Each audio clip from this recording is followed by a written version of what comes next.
Good evening, ladies and gentlemen. Welcome to the Town of Wareham Board of Selectmen and Sewer Commission's June 17th, 2011 meeting. Prior to starting, I'd like to make an announcement. I am requesting that all cell phones and electronic devices be turned off or in a mute position as not to disturb the meeting. Any member of the public also has a right to make an audio or video recording of an open session of a public meeting. A member of the public who wishes to record a meeting must first notify the chair and must comply with reasonable requirements regarding audio or video equipment established by the chair so as not to interfere with the meetings. The chair is required to inform other attendees of such recording at the beginning of such meeting. With that, we'll need to have a call for Mr. Chairman, Mr. Chairman, I move to appoint Kara Winslow, Clerk Pro Tempore. Motion made. Second.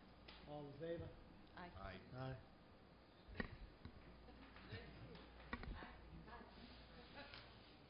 We'll call the meeting to order. Now we may have the roll call.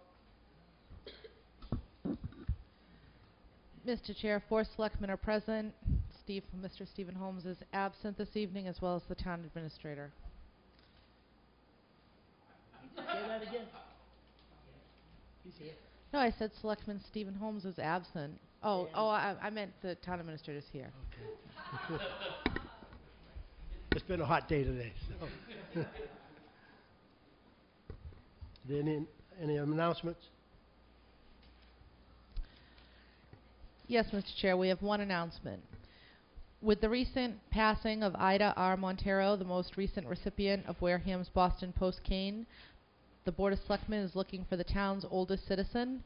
If you believe yourself or a family member living in town to be the oldest citizen, please contact the Board of Selectmen's office at 508-291-3100, extension 3101. Citizen participation?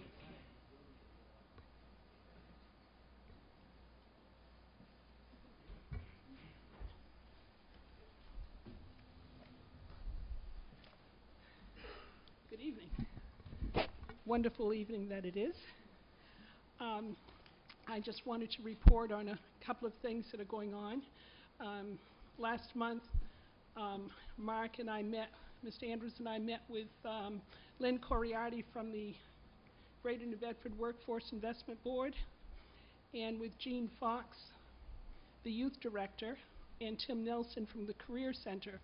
And our purpose in meeting, I'd previously met with Mr. Andrews and talked with him about some of the issues and some of the fact that we needed to make New Bedford aware that Wareham exists and the whole job situation for young people. So they came down, we had a very good meeting, and because of some of Mr. Andrews' connections with, I think it was Senator Pacheco, was he the one? Right. Apparently they're having a little miscommunication or not getting along that well, and Mr. Andrews was able to offer his support there. But the end result is that we just got some summer jobs, a few, not enough. The club will have 5, and Mr. Andrews, you weren't even aware of that.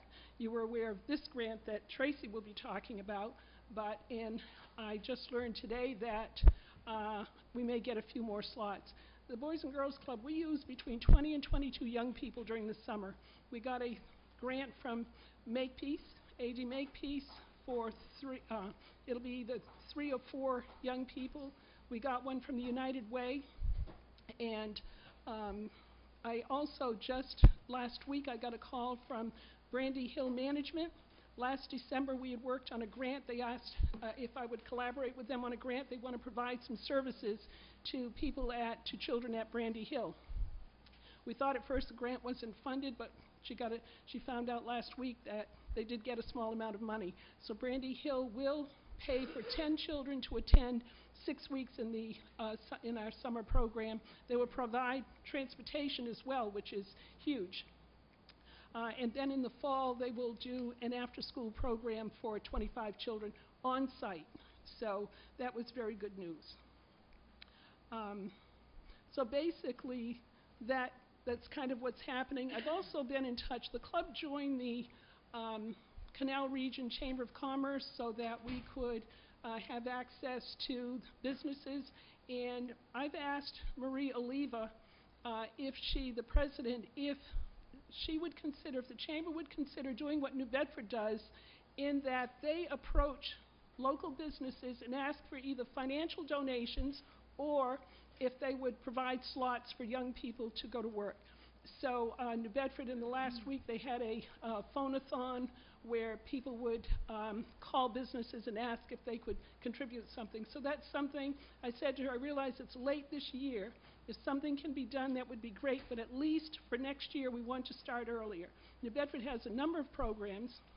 Besides paid positions, they do offer some stipends for young people. They will volunteer, and then at the end of the summer, they'll get a stipend. Young people want to be engaged productively. So it's something that we really need to give some thought to for the future, if not now. I have approached a couple of businesses, and one downtown has said that he would hire someone.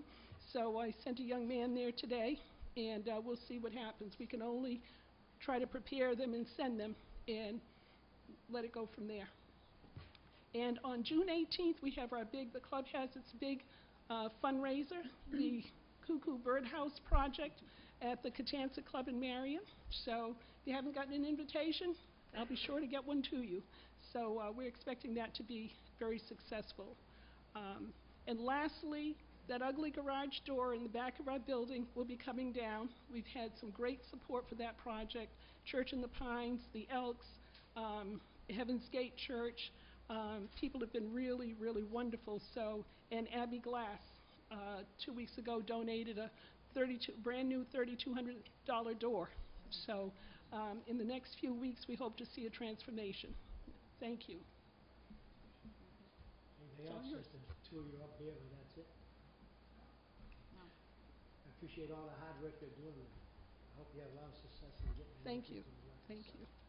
Mr. Chairman, if I could just real quick, I'd like to thank Barbara and the entire team for helping us put Wareham on the map. We literally had to take a map of Massachusetts, south coast, and express to the Workforce Investment Board that we are here. We are endeavoring to find good summer jobs. It was a kickoff that we did with our Wareham Work Summit that got people's attention, that they actually came to, and that due to federal and some state cuts, we really need to put ourselves on the drawing board here. So I want to thank Barbara and her staff, and I know it's been a huge step forward to get at least 5.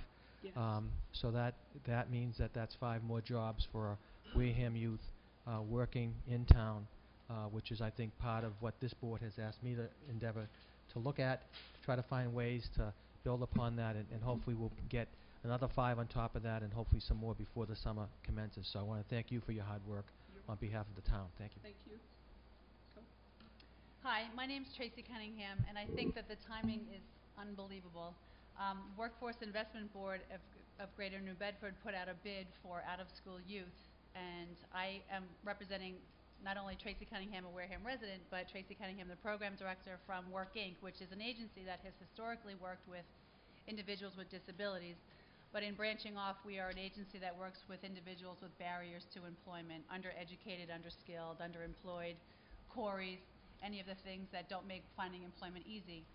So when the Workforce Investment Board put out their RFP this year, I went as a representative to find out what exactly this was about. And being a Wareham resident, listening to all the Greater New Bedford activities going on, thought, I'm going home with this program. And the first person that I was told I should speak with was Barbara. So I came to her door, knocked, and pleasantly, surprisingly, she said, come and let's talk, and we did. We prepared a budget and a program to serve out-of-school youth in Wareham exclusively, 16 to 22-year-olds who have found misfortune along the way and are no longer attending school, and have prepared a program that now will support 10 out-of-school youth between the ages of 16 and 22 that live in Wareham who are not attending any academics. And the purpose of this program and the intent of this program is that the students, or the children, rather, youth, must, 1, engage academically. They have to either re-engage at the high school, the alternative high school, enroll in GED preparation for, hopefully completion of GED, or in our PM3 school. They also will be engaged in academics, but they will be engaged in work activities. And I have commitment letters from numerous people and employers locally that have said that they will either provide internships, apprenticeships, and/or paid or paid employment for these individuals. And so we have been funded to support 10 youth this year. Starts and commences on July 1. We are, as everything is going on, we have a reduced budget, so we are looking for space right now so that these kids who don't have an affiliation and a commitment to the school can have a location that is comforting. We've also have an agreement with Gosnold of Cape Cod to provide alcohol, drug, and mental health counseling services. We are members of, we're going to join the Chamber of Commerce and everything else that we can. Barbara has willingly been a provider of services to recruit the youth. The Wareham Police Department is a member of our affiliation. The public schools committed, the Boys and Girls Club, the library. As I said, Gosnold, AD Makepeace, and JC Engineering have committed to being an employer and/or an intern host and mentor. So I think we have really good commitments from Wareham roots, and I think that our program is going to be very successful. And I'm proud to be a resident and a provider of services, and I think we're going to do good work. So, thank you.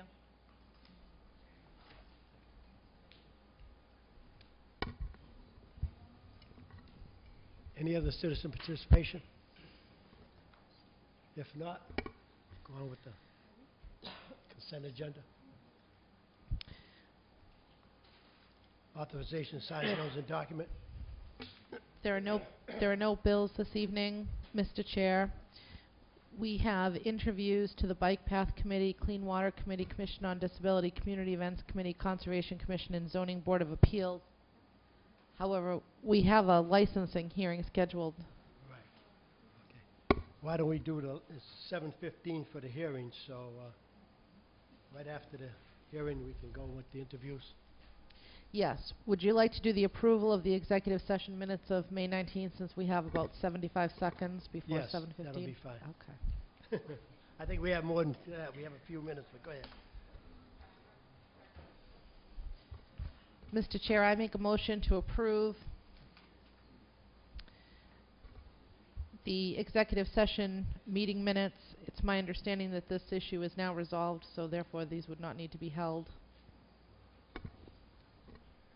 I think it has. I think we're still waiting on the attorney, but as far as we're concerned right now, so we can still put a hold on it until technically it's settled. Okay, so I withdraw that motion. I make a motion to approve and hold the executive session minutes dated May 19th, 2011. Motion made in second. No questions? Any questions? No. If not, we'll take a vote. All in favor? Aye. All opposed? 4-0-0.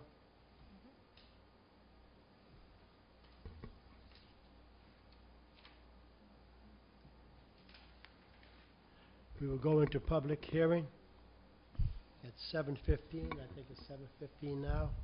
Take a vote of the board. All in favor? Mr. Chair, I make a motion to open the hearing for the application for a Class 2 license from A Collision Shop located at 2371 Cranberry Highway, West Wareham, Mass. In accordance with the provisions of Chapter 140 of the Massachusetts General Laws. Second. Motion made in second. All in favor? Aye.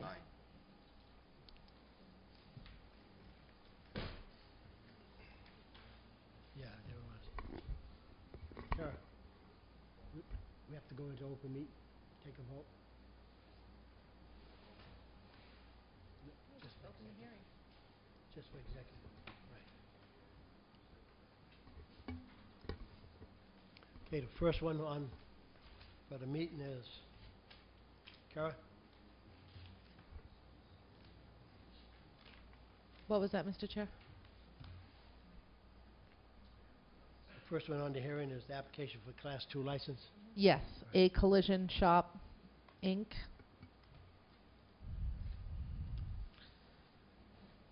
You represent A Collision Shop? Yes, sir? thank you. I'm Brian Grady with GAF Engineering, here representing A Collision Shop, Inc. on their application for a Class 2 license. The location of this property is 2371 Cranberry Highway. That's the former location of Franconia Auto Body. It's adjacent to Wallaca Storage to the south. Mobile One Lube Express is to the north. Wareham Fire District is directly across the street, as well as another storage area. This property, as I mentioned, was previously operated as Franconia Auto Body. They also did hold a Class II license for automobiles. The property is up and running as a auto body shop under the name A Collision Shop, Inc. And the applicant is seeking a license for 5 used cars, which would be a complementary use for the collision shop, and the property has historically contained that in the past. It's zoned strip commercial, which is a special permit use also. We have filed with the Zoning Board of Appeals. We have a meeting scheduled with them in a couple of weeks. I think the project has preliminarily been reviewed by Town Planner John Charbonneau. I spoke with him briefly. He really didn't have any comments at this time on it. So we'll have that meeting in a couple of weeks from Zoning Board of Appeals and see if there are any suggestions that they have relative to site use. The lot size is approximately 1.13 acres.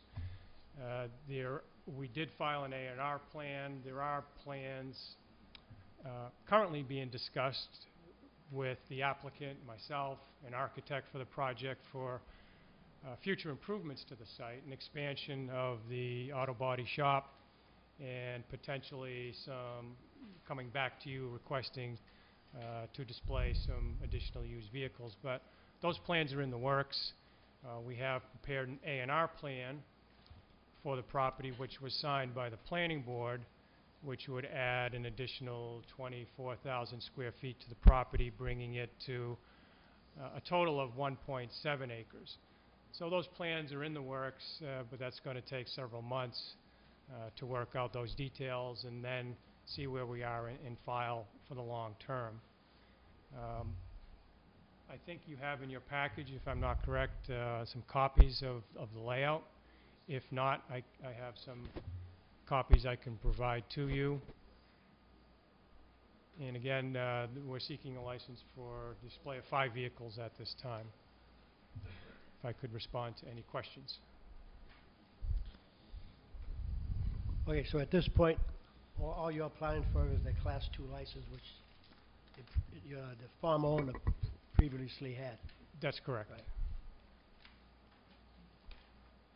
Board have any questions? I have some questions, Mr. Chair. I drove by there and I noticed that it's all sand to the north. I guess Yes. it's to the north. Is that planned to be paved? Is that where the used cars would be displayed?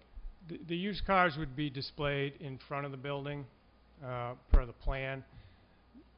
There are plans, as I said, in the development phase, exploring an expansion to the site. So the applicant got a little bit ahead of himself as far as bringing in some fill and doing some grading on the site.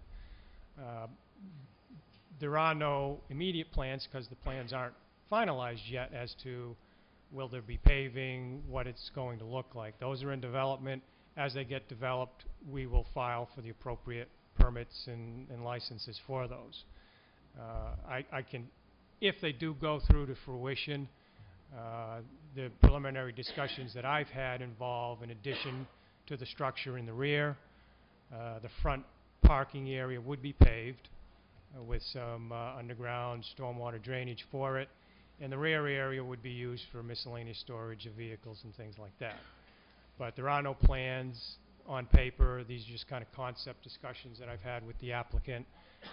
The architect is working on some plans right now, but those aren't available. He hasn't finished those.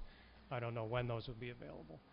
So we're in the discussion phase with what the future of the property will finally look like and what we will file with the town. So if you're currently in the discussion phase and you have a pending hearing before the ZBA, is that in any relation to the Class II license? We're seeking a Class II license for the display of the vehicles understand. here, and it's a special permit use. The the permitting authority for that is the Zoning Board of Appeals. I understand. So, having the cars, there's not been any discussion or concerns about having those cars stored where there isn't a hard surface to store the cars? Are they going to be stored, are these going to be displayed just on the sand so that there's direct drainage? There will be temporary improvements made for this, for the 5-car display and the parking area. There will be, Frank County Auto Body did have a gravel surface in front of the building, which has been disturbed. It was very old, number one. The surface hadn't been treated in some time, and it's in poor condition now, but it is there. So as part of this, the owner will be making temporary improvements to the site for the 5-car display and for the parking area for the operation now. And then we will make plans to move on to what the final condition will look like while that temporary condition is in place. Thank you. Any other questions? I think Selectman Begley covered some of the questions that I had, but I'm somewhat concerned. Part of this process, you're required to notify the abutters, and their ability to comment on a plan like this this is basically a temporary plan that you're handing us. Yeah, we're calling it an interim plan. That we are in serious discussions as to how to move forward. Correct. Okay. And I think one of the questions that Mrs. Begley asked that I didn't quite get an answer to was, is there going to be a paved parking for these 5 cars that you're talking about now? No, not under the current proposal. So exactly what is the plan? The gravel surface, a new gravel surface will be put down. Okay. And you're still in the process of grading, etc. When you're going before the planning board, when do you expect to have a final plan with respect to this property? We've gone before the planning board for an A&R plan, an approval not required plan. That's to combine a small piece of land behind it. We have a pending hearing at the Zoning Board of Appeals in 2 weeks.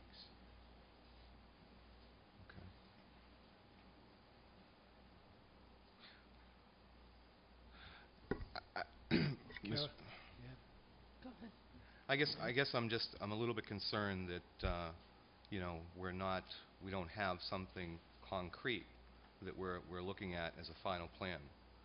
And well, I believe the plan that's in your packet is the plan we're looking to do. I don't know. This is the final plan? Yes. Yes. It's part of a full-size plan. Those small copies were made for your packet. So we do have, I can give you this full-size plan if you'd like to review it. Okay. This is the plan that has been filed with the Zoning Board of Appeals, which is the full site plan for this interim use. Those are just the plans displaying the location of the 5 spaces that are part of this license application. Okay. And when we get to the Zoning Board of Appeals, they'll take a larger look at the site use and things of that nature. Right. So in effect, I guess Mr. Andrews, Mr. Chairman, through you to Mr. Andrews, absent the Zoning Board of Appeals approval, does it require an approval from the Board of Selectmen prior to going to the ZBA? Through Mr. Chairman, I believe these are concurrent processes that are taking place. However, the board can ask for, because I was unsure, a final plan, which is under your purview, if you so desire. I'm sure that information can be forthcoming from the engineering company. Okay. Thank you. You're welcome, Mr. Chairman. Do you have anything? If the ZBA does not approve your special permit, what do you do then? Then nothing happens. We need both approvals for the display.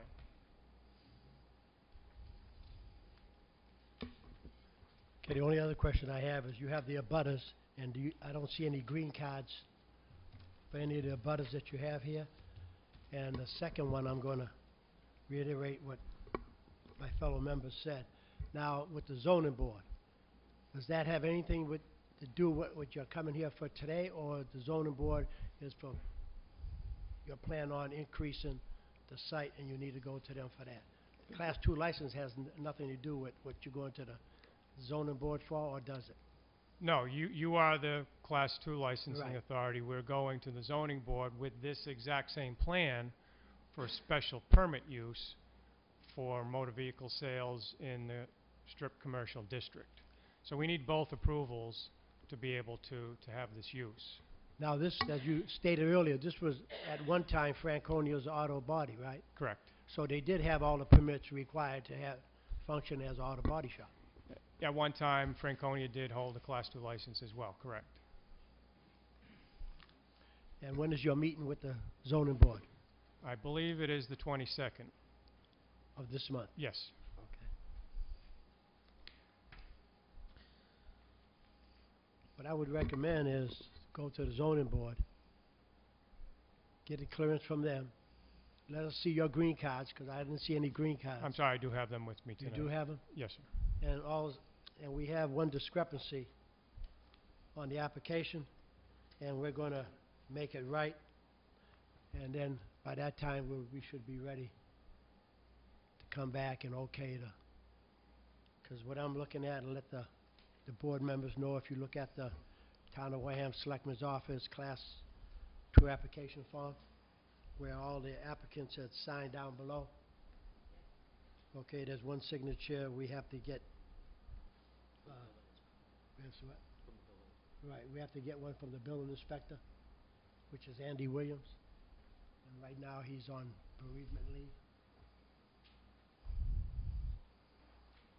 Are you talking about the second page, Mr. Chair? What was that?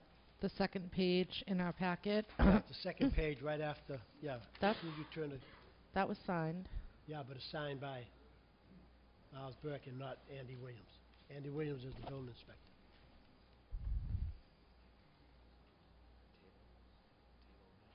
Right. I'm confused. Okay, it says the building inspector. Andy, the signature here is from the Director, Inspectional Services. The director of what? Inspectional Services. Oh. Miles Burke is. So we need a signature from the building inspector himself. Oh. Okay.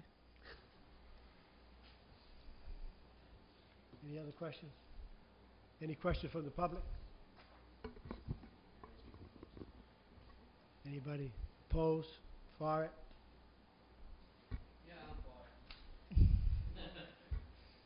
Mr. Slavin?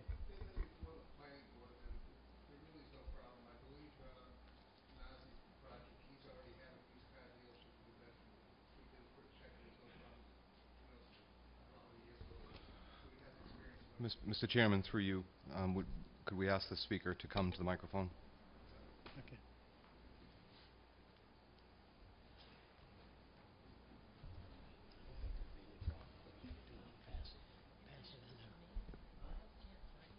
Alan Slavin, 36 Oak Street. They've already come before, with the initial A&R from the planning board, and there's really no problem as far as what's going on there. And the applicant has prior experience in the used car business from quite a while ago. Mr. Slavin, into the mic. The AC I'm is trying, on. but it's not Thank working you. well. I hate to eat it. I'm half deaf, so I'm fully deaf. It's okay. thank you. That's my comment. My husband would say I'm fully deaf, but It's called selective hearing when there's a woman around. Yeah, I see the green card. You have it all? Yes, sir.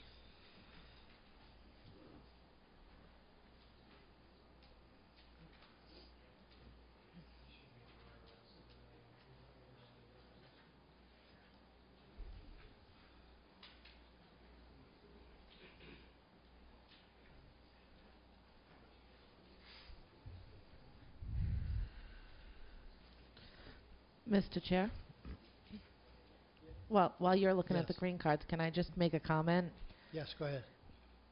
Without both the approval of the Class 2 license and the special permitting, the Class 2 license is almost invalid if you don't get the special permit from the ZBA, correct? Correct. We're asking you to license 5 cars, and Zoning Board of Appeals will kind of approve the site and location and things of that nature. Right. If we don't act upon this tonight, then I believe we would have to, the applicant would have to re-advertise, and we'd have to have hold another public hearing. So we can act on this application tonight. It doesn't mean anything until they get the special permitting from the ZBA, because they can't put the cars on the lot without that. Any other questions from the board? And the only other thing we have to do is get the right signature on ours, and it should be clear. If you want to act on it now, we can act on it. We need to have a motion. I make a motion to approve the application for a Class 2 license for a collision shop located at, sorry, I turned it the wrong way.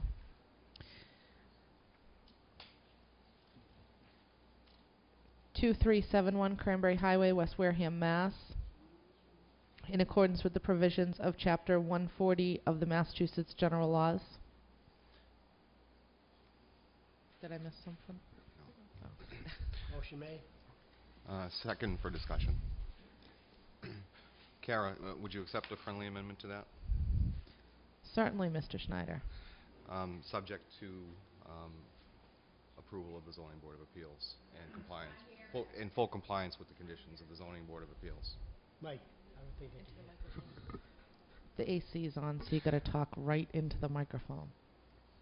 I think my friendly amendment would be subject to approval, subject to compliance with whatever approvals are required by the Zoning Board of Appeals, whatever conditions. I'll do that. I'll withdraw my motion. I know it's not necessary, but we'll just add that in for us. And I'll make a motion to approve the application for a Class 2 license for A Collision Shop, Inc., located at 2371 Cranberry Highway, West Wareham, Mass. For a Class 2 license under the provisions of Chapter 140 of the Massachusetts General Laws, provided that the applicant both receives and complies with the special permitting from the Zoning Board of Appeals. Motion made. Second. Ellen? Any other discussions? All in favor? Aye. Aye. All opposed? Oh, Mr. Chair, we have to close the public hearing. I make a motion to close the public hearing. Okay, second. All in favor? Aye. Aye. All opposed? We did that backwards. Yeah. Okay, now we go back to the You want me to remake the motion? No, that's all right. No, we Say can- so moved. So moved. So moved. Second. All in favor? Aye. All opposed? 400. Thank you very much. Sorry about that. Thank you. Thank you. Okay, Mr. Chair. I had my agenda. We also have an application for change of officer director by Nanarian, did I say that right, Liquors, Inc., doing business as Wareham Liquors, 419 Main Street, Wareham, Mass., under the provisions of Chapter 138 of the Massachusetts General Laws. Forgive me if I pronounced that wrong. That's as good as I can do. Can you talk right into the, because the ACs are on? Right, no, that's fine. Okay. If it pleases the board, my name is Arthur Perlman, and I represent Dimpleman Patel and Narayan Liquors, Inc., doing business as the Wareham Liquors at 419 Main Street. We're seeking to add Jigar Kumar Patel as secretary of the corporation, Narayan Liquors, Inc. Narayan Liquors, Inc. is a mass corporation. Dimpleman Patel is the president, treasurer, sole director, and sole shareholder. Jigar Kumar will be the secretary only. He will not have any ownership, nor will he have any operational responsibility. Dimpleman Patel will continue to operate the business at 419 Main Street, Wareham. The operation, management, and the operating hours of the business will remain unchanged. It's strictly a technicality. We have to add this person as a secretary based upon the lottery's request. When the lottery got the application, they felt that the financial worth of the Dimpleman wasn't quite sufficient. They asked that we add another officer to the corporation who would also sign the documents that the lottery requires you to sign, and that person has to be an officer. So we had to make him an officer, and now because of the ABC rules and regulations, every time you change anything that you've put before a board that then becomes inoperable or changes, you have to come and do the whole process and let them know you've done it. So that's why we're here today. The operation itself will be as it's been since you've approved it last year and as it's running currently. Nothing will change. Any questions for the board? No, sir. Mr. Chair, I make a motion to approve the application for change of officer / director by Nanarian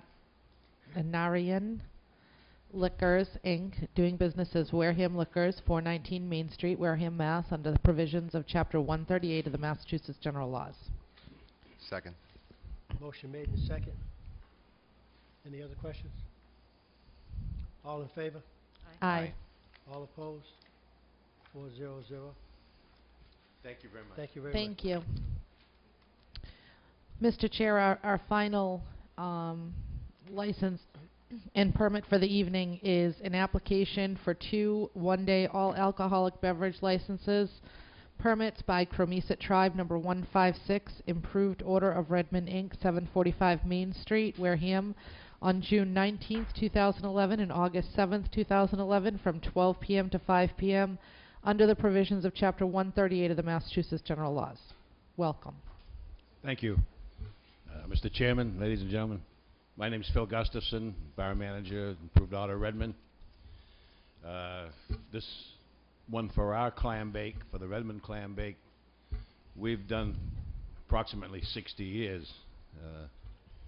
I wasn't involved in it then, but I've been involved in it for the last 43 years. And this is our major function for the year, and enables us to perform our charitable functions during the year. And it's been a great summer function for Wareham, one of the largest social events, probably one of them in the summertime that a lot of the townspeople have looked forward to, and a lot of our summer residents attend year after year too. And that's is this going to be on TV? Because the tickets are available at this time, and Please go ahead, give yourself a plug. It's a full clam bake menu of chowder and brown bread and fish and clams, hot dog, sausage, and sweet corn, potato, onions. All you can eat. $30. Who should people call to get tickets? I'm sorry, dear? Who should people call for tickets? They can call the hall, 291-0882. Myself, Phil Gustafson, or Franny Vincino is co-chairman with me this year. I've been chairman for the last 25 years, and I'm passing the torch, so to speak. So I'm going to help him this year, and then it'll be up to Franny Vincino to do it. The other function is a rented function by a member. It's also going to be, this is just to extend our premise, actually, our license to do the outside in our grove, both of these. And the other function is a rented function by a member, and it's to honor or to bless the Cape Verdean fishermen. I'm not too, I'm not, can't tell you too much about the particulars of what it is. It's like something similar to the blessing of the fleet, something similar to that. And it's going to be around 150 people probably, and it's on Father's Day, and I'm not going to be there, but I have two of the former bar managers that are going to be there, and they'll make sure that everything as it should be. Any other questions for the board? So to be clear, the clam bake is in August, Yes, ma'am. Always the first Sunday in August, August Okay. 7th this year. So that's the $30 clam bake, fish, all-you-can-eat Yeah. function. And then the function in June is a rented function? Is that, are tickets going It's to be sold? a member of our club that's renting the function to do whatever they're going to do. You know, we rent a hall continuously through the year for different things such as baby showers, wedding showers, anniversaries, and weddings, and so on and so forth. Whatever the person wants to rent it for, as long as it's a legal thing.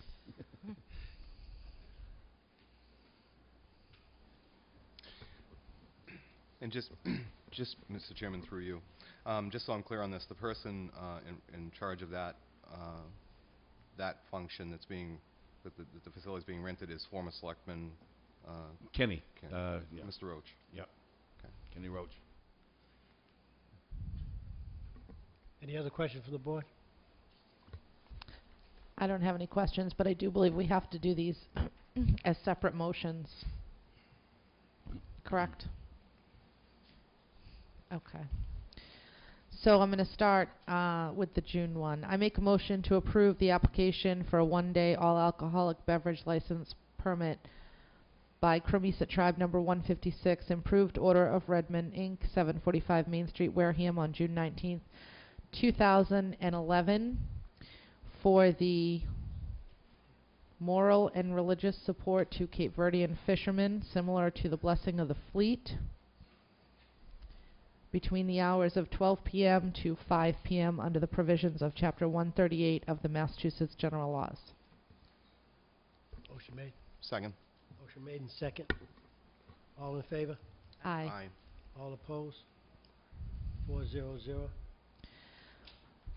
Mr. Chair, I make a motion to approve the one-day all-alcoholic beverage license permit by Cremisa Tribe Number 156, Improved Order of Redmond, Inc., 745 Main Street, Wareham, on June 19th, 2011, from 12 p.m. to 5 p.m. for the annual clam bake.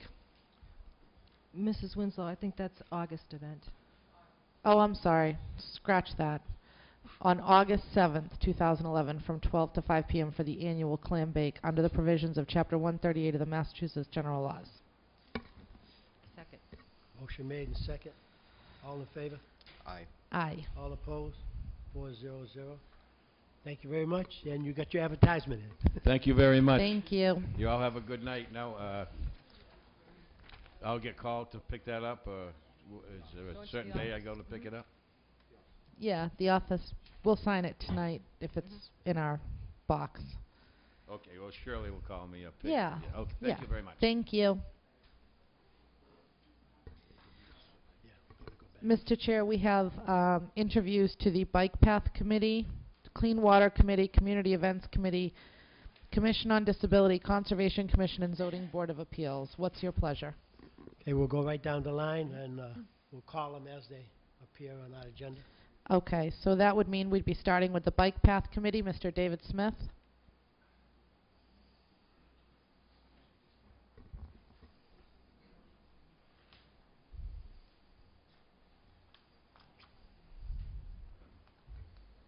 Good evening. Unfortunately, we already had our event, so I can't advertise. We had a spaghetti feast. If I might just make a little comment here, and then if you have any questions. I started out on the Bike Path Committee and asked to be removed because I wanted to be involved in the building of the Friends of the Wareham Community Pathway. I feel that I was able to do that and have achieved my my goals, and now I want to get back to helping build the pathway. So I have a lot of knowledge of the pathway, been involved for 3 years, and I feel that I can bring a substantial help to the pathway. I mean, to the pathway itself. That's it.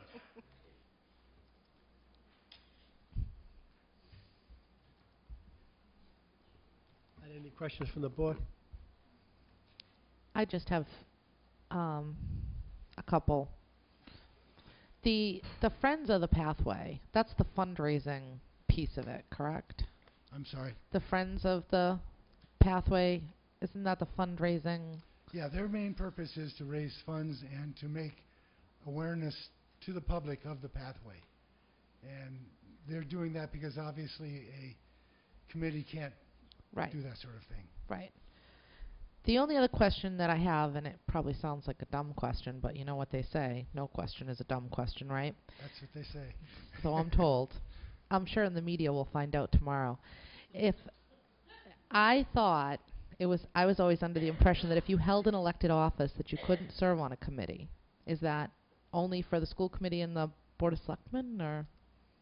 No, if I understand your question is, could I serve as the Friends also No, on the Bike Path Committee. on the Bike Path Committee? Yeah. I couldn't find where it was written, but that was always my understanding. That I can't do both.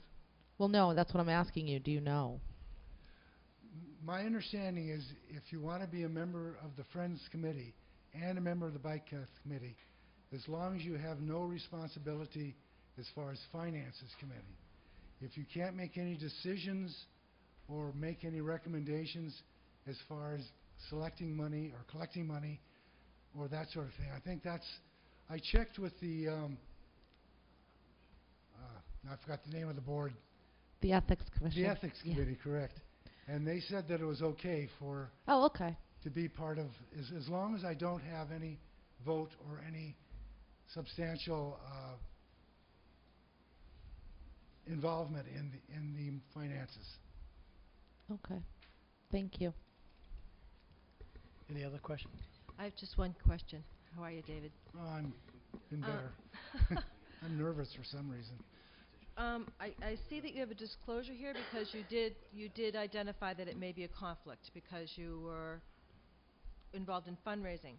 So when you wrote that I would resign from my position as president of the Friends of the Wareham Pathway, you would still continue to be a member Yes, I do.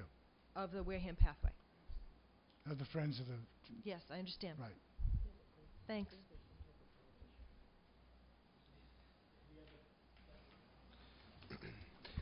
I just think I want to clarify a little bit what I think Selectman Winslow was trying to get at, and I think just for clarification, I think her question was similar to the Board of Selectmen. You're an elected official, being a town assessor, being on the Board of Assessors, and I think her question, just so it's clear, I forgot about that. but I think that the charter. The charter is absent, is silent on the issue. So, just for clarification, if you're I don't wondering. know. Yeah, Okay. I think it would, because I'm an elected official, I'm sure it would be the same, yes. Okay. Okay, now, the only comment, I appreciate you stepping up to volunteer. Only comment I'm going to make is that I'm going to let everybody know that's here for interview. Tonight is only for interview, and appointments will be made at our next regular meeting. So tonight is just, that'll be the 21st. There is any other questions? Thank you. Thank you, Mr. Smith. Thanks, David.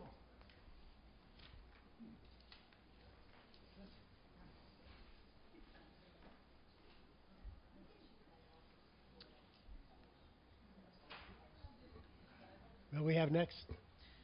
I'm sorry, Mr. Chair. The next in line for the interview is for the Clean Water Committee, Joseph Leggett. And just so we all know, there are 3 vacancies exist on the Clean Water Committee.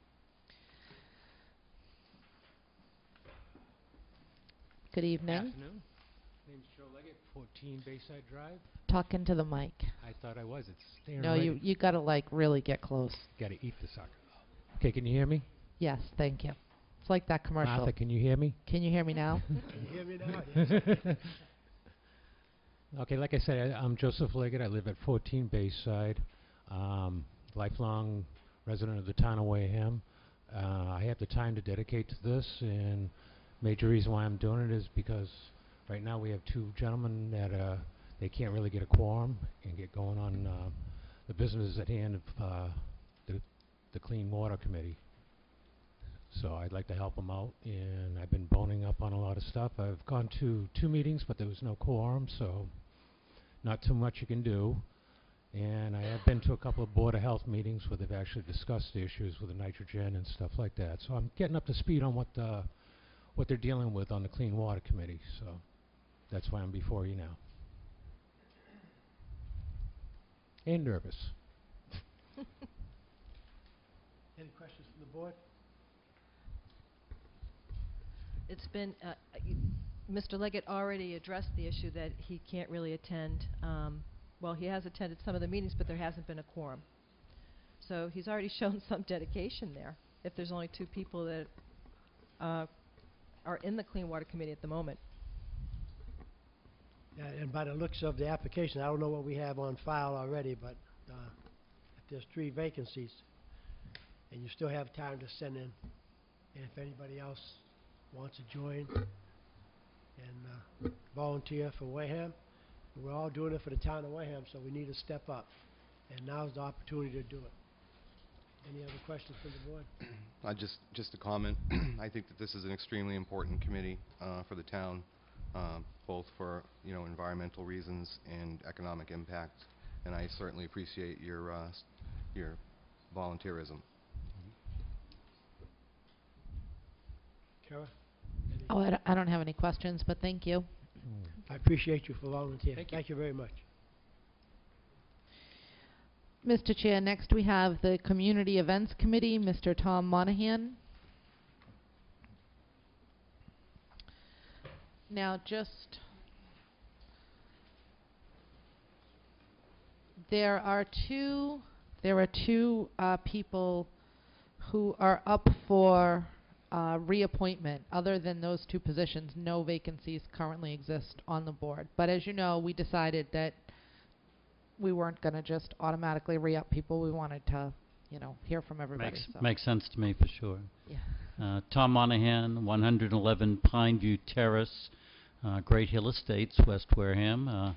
Chairman Cruz, Selectman Spegley, Schneider, Winslow, and T.A. Mark Andrews. You have quite a lot of my material in front of you.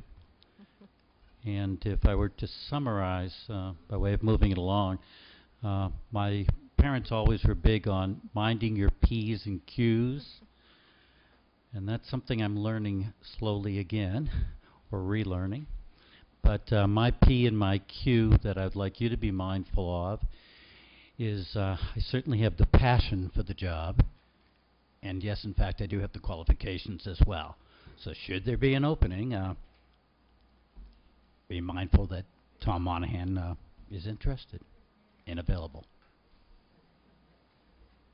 Any questions from the board? I do.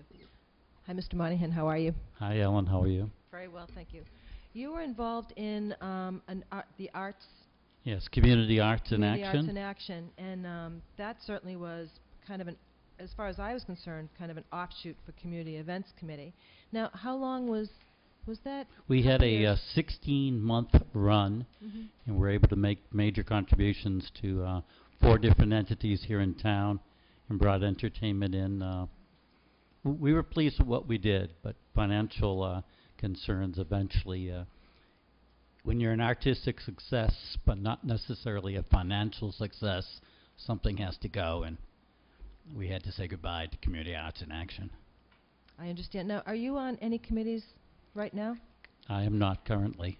But you've been very involved in Council on Aging, because I've been to multiple events at Council on Aging where you and Sheila have provided entertainment.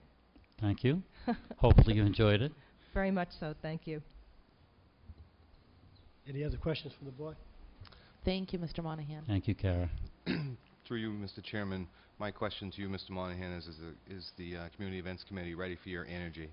That's I really just have one question. Have you been attending any of the meetings of the... No, I haven't. I do have all their minutes, which I've taken offline, and their budget report for last year, and I'm also familiar with all of the players all the members who are already on the committee. Okay. Thank you. Tom, I want to thank you for volunteering. And thank you, Walter. and your application will be on file, so if anything comes up. And for all the applicants, when you come for the interview, all your applications will be on file. So when the opening does appear again, even though we call for more applicants to apply, your application's already in, and we'll look at that also. Great. Thank you very much, everybody. Thank you. Mr. Chair, next up is the Commission on Disability. Patricia Panzarino. Did I get that right? Yes. Sorry. Okay, good. Come on up. Welcome.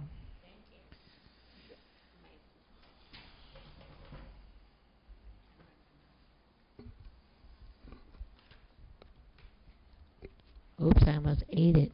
We can hear you. Good. Yeah, it's good. Excuse my hoarseness. I have a little hoarse voice. Allergies. I just want to say that I've lived here for 4 years. Almost. July will be 4 years. And I've never served on a town committee. However, I have had a disability my whole life. I was mainstreamed throughout my whole school career, college, work. I co-founded an organization for disabled musicians. I am a musician as well. That's why I know how to talk into microphones. And I worked in New York for an independent living place center, and I also worked here in Brockton for a short time for Independence Associates. So I have a lot of advocacy and kind of, I think that what I can offer is people with disabilities are a thread throughout all the other committees. We use the bike path, we drink the water, we go to events, we're members of our community. And I think that I'm sure I would be an asset to you to bring fresh ideas to this town. And that's what I want to say. Mr. Chair, just so that the board knows, there are currently 3 vacancies on the Commission for Disabilities. This is one of the most important boards and committees that we have in the community. We have a number of people who come to selectmen's meetings who may be, such as yourself, in a wheelchair. One of the things that I always worry about is if there was a fire in this building, you know. I was late because it was hard to find you guys. Yeah, I was here. Yeah. So, I hope that if there's other people out there that you're willing to step up, and because I think there's a couple really great people on that committee now, and you certainly would be an asset to it, and I think you're right about that. So thank you. No more questions? I have a question. Okay. Well, not so much a question as a comment. I'm currently the liaison for this particular committee, the Commission on Disability, and they've been unable to have a quorum. Excuse me? They've been unable to have a quorum. There's only 2 people right now on that committee. So I absolutely appreciate you coming forward and expressing interest in this. I spoke to one of the committee members who had also been on the Commission of Disability in another town and was very, very active in that, and has expressed some disappointment that there hasn't been a quorum and they haven't been able to move forward on many issues. So I really appreciate you coming forward. Thank you. Thanks for having me. Any other questions from the board? I just have a comment. I just wanted to say that your resume is very, very impressive. Thank you. And anyone that can speak Italian, Spanish, and French is okay in my book. I'm most fluent in Spanish and Thank Italian, but I can't speak French. Thank you for submitting the application. Okay, thank you. Any other questions? I appreciate you coming up and volunteering, and I just hope more people see this on TV and they step up also, because we need all the volunteers that we can get. Yeah, it would be a great idea. Thank you very much. Thank you. Thank you. Mr. Chair, we next on the list is the Conservation Commission. Peter Williamson. And the same gentleman well, unless there's another one here by the same name, also has an application for the Zoning Board of Appeals. Good evening. My name is Pete Williamson. Little history. About 5 years ago, I worked on the treatment plant in town, the sewer treatment plant. And my wife and I just packed up from New Hampshire and we moved here permanently. And honestly, I wasn't quite sure what to write on the application online. But you know, we want to make Wareham our home, and I think it's important that I start to volunteer for the town. And I'll take any questions you have. I signed up for Conservation Commission and the Zoning Board because my background, I think I'd be well suited for either position. I've been in the construction business for about 25 years. I've spent a long time up on the Central Artery. Dealt with a lot of issues up there.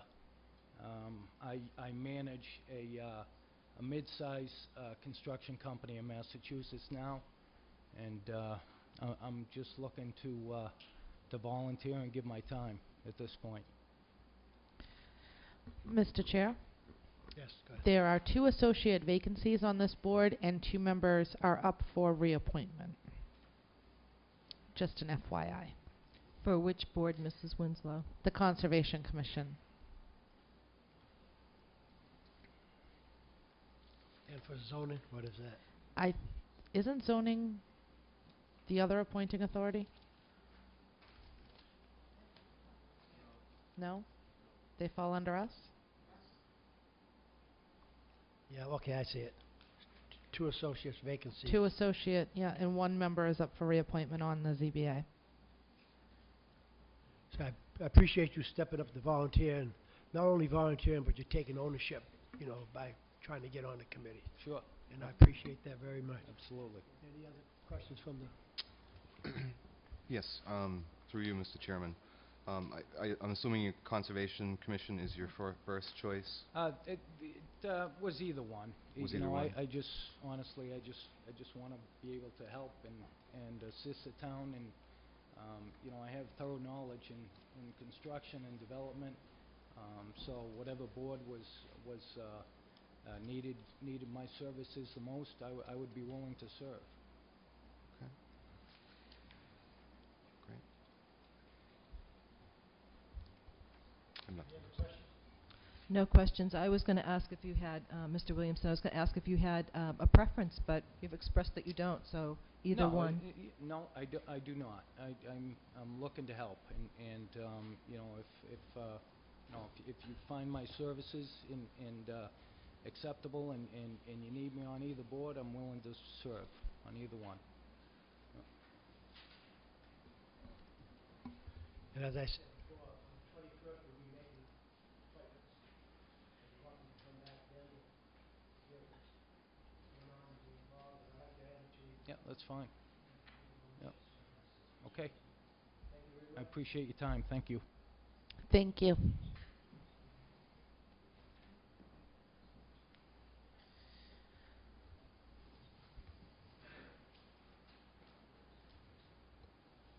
Mr. Chair? Yes. We do have a couple sore issues, and I think there may be some people here for them. Should we? You have me lost when you said issues. I'm going by the agenda. What's next on the agenda? Yeah. Okay. I was just suggesting that we skip to the sewer business because I think there's some people here to address some of those items. Okay, I think we're gonna stick to the agenda and go right on it. If we want to move the agenda around to have sewer prior to being on the end, then we can do it. But right now, let's just stick. I think we're making good time now, so it shouldn't be that long.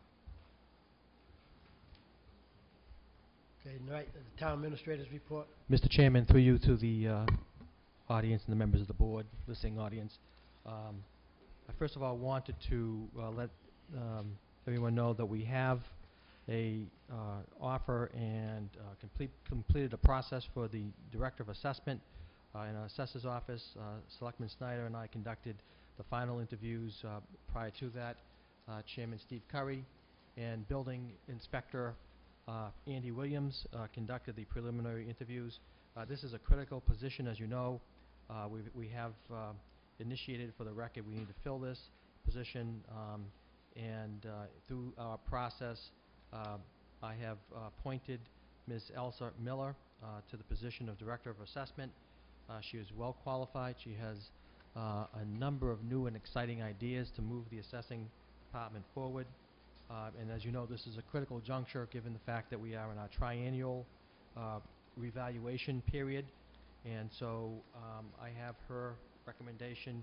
You should have received also a copy via email of my appointment letter sometime today from the office. And that's by way of leadership team update. I intend that hopefully Elsa, once she is on board, to move forward with filling the second position in the office, which is an assistant to the Director of Assessment, but wanted to get the Director on board prior to that process beginning. And once again, this is a critical position at a very critical time. Mr. Chairman, through you to Mr. Andrews, I was quite surprised, when we interviewed Elsa, that this was actually the second time that she'd been interviewed. I was a little bit surprised that the appointment hadn't occurred sooner, considering the qualifications. Her ability to start almost immediately, at least a couple of days a week. She certainly seemed to be a highly qualified and competent candidate, has the experience the town needs, and I was just surprised to see that this appointment is taking so long. Well, Mr. Snyder, for the rest of the board that didn't know, we went along with the program that was set up with appointments that was made with the application, and going by the board, and the members that were on that committee had recommended to put it out again.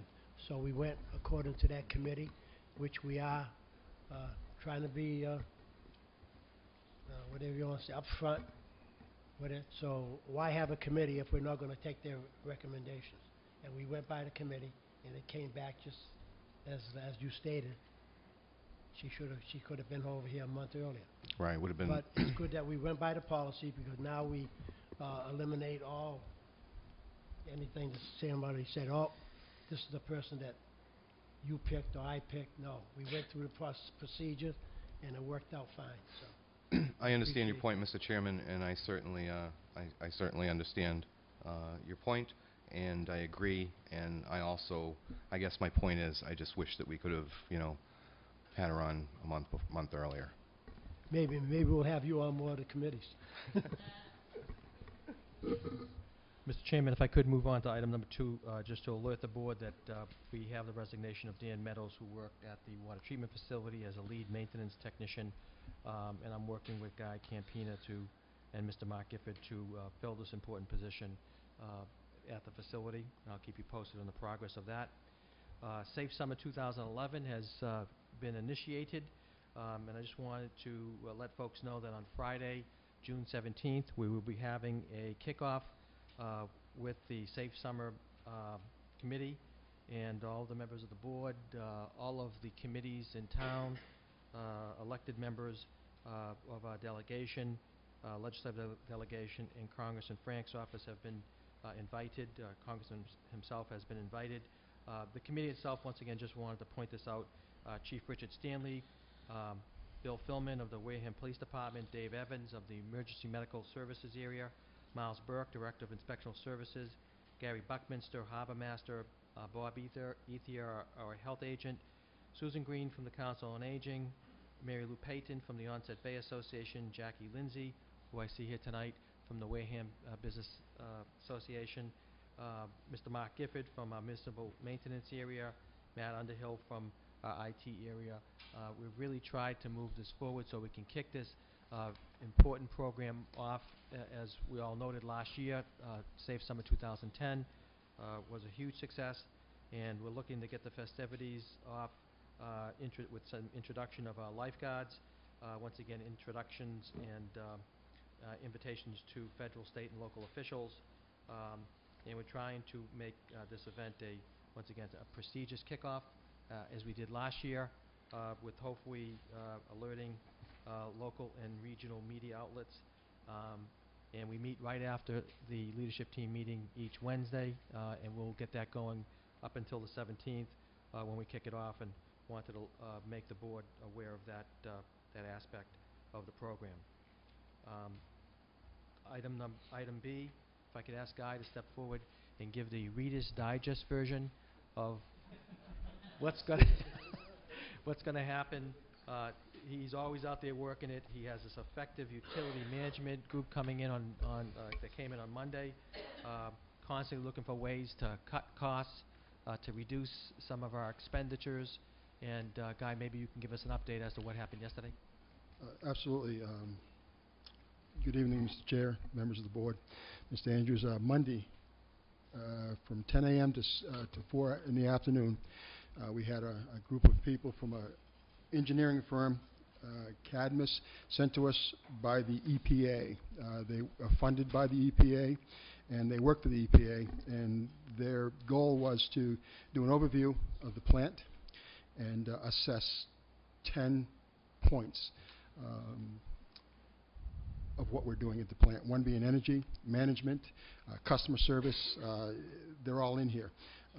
Because it's the Reader's Digest version, I won't go into them all. I have the copy of it. It's an assessment. It's a way for you to look in the mirror, see yourself honestly, and say, what am I doing? What am I doing right? What am I doing wrong? What do I need to do better? How do we get better? Am I serving the public? Am I treating my product properly? Am I doing what I'm supposed to be doing there? What can I do better? And it's just really an excellent self-assessment program sponsored by the EPA, because they know we have issues out there. So it was a great time. It's all taped. Mr. White was there. We taped the entire session.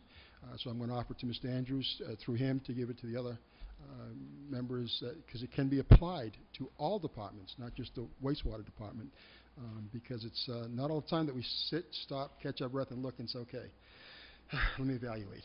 So it's really excellent. Last Wednesday, we went to another management meeting. It was the EPA and the DEP, and that was quite extensive. That was a day program also. We talked about employment.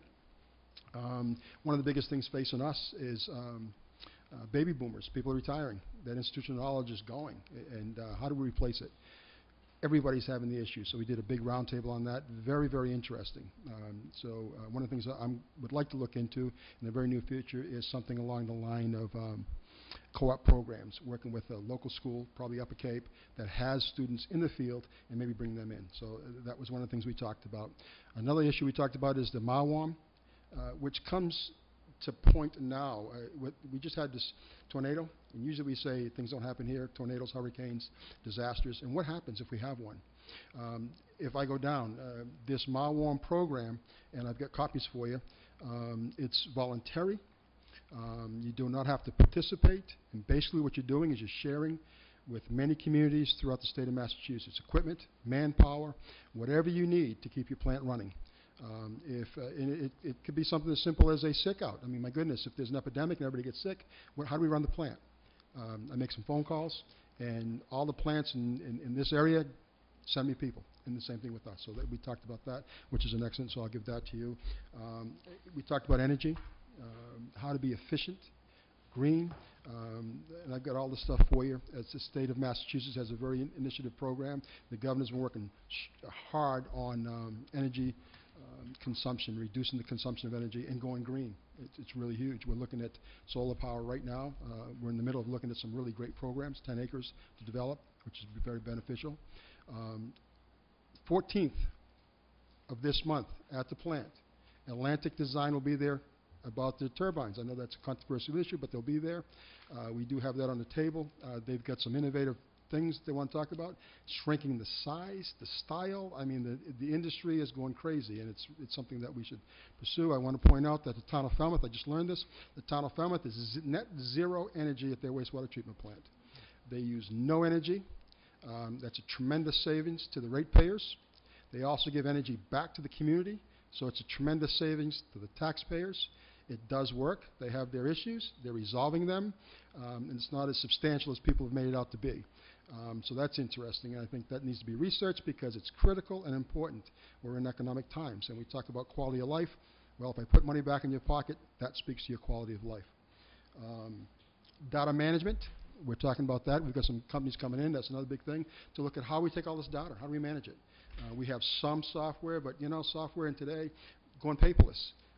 We have scanners. We're starting to go paperless. Things are accessible. If I'm out on the road and I need something, I can pull it up on my BlackBerry. I have the document I need. Work continues. You don't stop, run back. So data management is very critical. That's something we talked about. We're really excited about that. Of course, I mentioned mass energy management. That's really, really good. CMOM. We were there. I got his card here. Very nice guy from the EPA. His name is Mr. Healy, Jack Healy, and he gave us an introduction to what we're going to be looking at in 12-13. It's 5 pages of what the EPA is going to mandate that we do in our pump stations, in our infrastructure. We have to have licensed, qualified personnel out there. We've got to map everything. It's going to be quite extensive, and they give you 2 years after your permit renewal, which would be for us 2013, so 2015. We started now. We're actually in the process. It was one of the biggest pushes for our split shifts. We got crews on the weekends, specifically to address our pump stations, our infrastructures. There's a lot of money out there. We've invested tons and tons of money, and it's time we chased it and protect our investment. And also, one of the biggest things we talked about Monday was financial viability. Capital improvement, capital viability. You know, it's good to get going, but viability and sustainability is very important. And so they're going to send me an update. In 2 weeks, they'll send me an overview of all the things we talked about. Then 4 weeks after that, they're going to send me the recommendations of things that we can implement. They'll assist us. It's all free. So it's important that we take advantage of it. When somebody tells me it's free, I say, come on down. And they come down, and I got to tell you, they help tremendously. And most people are afraid of regulators. You hear a regulator, you say, no, don't come down. But my goodness, if you're trying to do the right thing and you have them in, trust me, they work for you. They don't work against you. So it was a great time. Thank you, and thank you for your energy on the matter. Mr. Chairman, if I could, the last item on the TA report, last Wednesday, the 1st of June, we held a fiscal 2011 closing workshop with all of the department heads. That was the leadership team agenda for the day, and our assistant town accountant and accounts payable assistant led the discussion. In close, you'll find some of the worksheets that we worked off of to successfully close 2011. Staff's report on ongoing projects and issues. We do have a request from a trust to work on evaluating their status as a land donation before the Land Donation Review Task Force, and that is going through a process. I wanted to give you a little more verbiage and update tonight relative to that, and they are looking at the costs to comply with what we would necessarily have to have to order to entertain the donation, and that would make make certain that we have a clean site. And so Dave Fischette, who's chairman of the Land Donation Review Task Force, is working on that item, and I'll keep you posted. Fiscal 2012 budget, the House of Representatives and State Senate have completed their processes, and they are now formed a conference committee and working on finalization of budget. As we know, the Senate resolution confirmed that the Senate would not go below what the House had included, and that was part of the discussion we had on the budget. We should have the DECA safety issues. The crosswalks should be ongoing over the next several weeks to have them completed. Just wanted to get you that information through the municipal maintenance area. And cooperation update with the school committee together. We'll work together as one unit. I know that's an ongoing matter for the board as well as myself. And Mr. Chairman, that concludes my report for this evening. Mr. Chair? Yes. Through you, I would like to ask that we get an update on the move of the legal cases from Copeland and Page to the new attorney. It came to my attention very late this afternoon that while Copeland and Page had withdrawn their appearances on all the labor pieces, that there's no new appearance filed. And we haven't received anything from this new attorney showing us where all these files are. And I'd like that added to the ongoing town administrator's report, please, so we can keep up with where some of this stuff is. Mr. Chairman, So noted. through you, I'd be happy to do that, Selectwoman Winslow. If you can just indulge me for one more minute, I had handwritten this down on my report. On Saturday morning, I was happy to give greetings of the town to the second, hopefully annual triathlon that kicked off at 9 o'clock on Saturday morning. We had over 700 participants. I think they even held 100 or so back from participating in this event. Onset was alive. It was kicking, swimming, whatever else you do on a bike, and also part of their swim and also their race. And then also I would note that on Sunday midday we confirmed that Onset looked as clean as you could possibly get it to look after this event. It was very successful, and I'll give further information and report that I'm preparing for the 21st, but wanted to make sure that the members had that. And also, if you would indulge me, one last item. I am looking for, and maybe Rich can come and give us the legal update on the 21st, as well as give us an update on the Westfield RFP, which had been in legal. And I know, Mr. Chairman, you and I were both waiting for a errata sheet or some form of minutes, or I shouldn't say minutes, some form of guidance through it. In talking with Selectman Schneider, I know that we have that now, we're complete, so we can move forward and hopefully have a preliminary report from our attorneys at Town Council on the 21st. Thank you, Mr. Chairman. Okay, so on the 21st, we can do the K&P and Westfield. Put it on the agenda. Okay, that's good, but what I want to make sure has happened is that the files that were removed from Copeland and Page withdrew their appearance from every one of those cases. However, there are some cases that the new attorneys have not filed an appearance for, so currently those cases have no attorney representing them from the town of Wareham, and those are the labor cases. And we need to ensure that all the files that came out that Copeland and Page withdrew their appearance from, that we have a new attorney who is on record as representing the town of Wareham. So what I would like is, remember how we used to get the list of cases? I want to make sure that every one of those cases has an attorney, because town council works for the Board of Selectmen, and ultimately we should be making sure that these things occur properly. Okay, because we did get a list a couple months back of all the... Right, but what I'm saying is that some of the cases never had... See, the law firm that we ultimately appointed doesn't do labor. So there has to be an attorney of record on these cases. Right, so what I'm saying is that list that we have to just double check whether it's one of us that goes in there to make sure it's done right, but that'll be day to day. But we can check that list with what we got for backup and see which one is missing. So if Mr. Andrews has indulged himself on that, we'll... Mr. Chairman, I'm happy to do that, and I might also add that Attorney Bob Garrett, I think you met Attorney Garrett, recently will be handling labor cases for the town, and I'm happy to put that grid together, or the information together. Well, Mr. Chair, I just would like to say that the appointment of these attorneys is something the Board of Selectmen should have an opportunity to meet and interview any attorney that's representing us on a matter. Any questions from the board on that?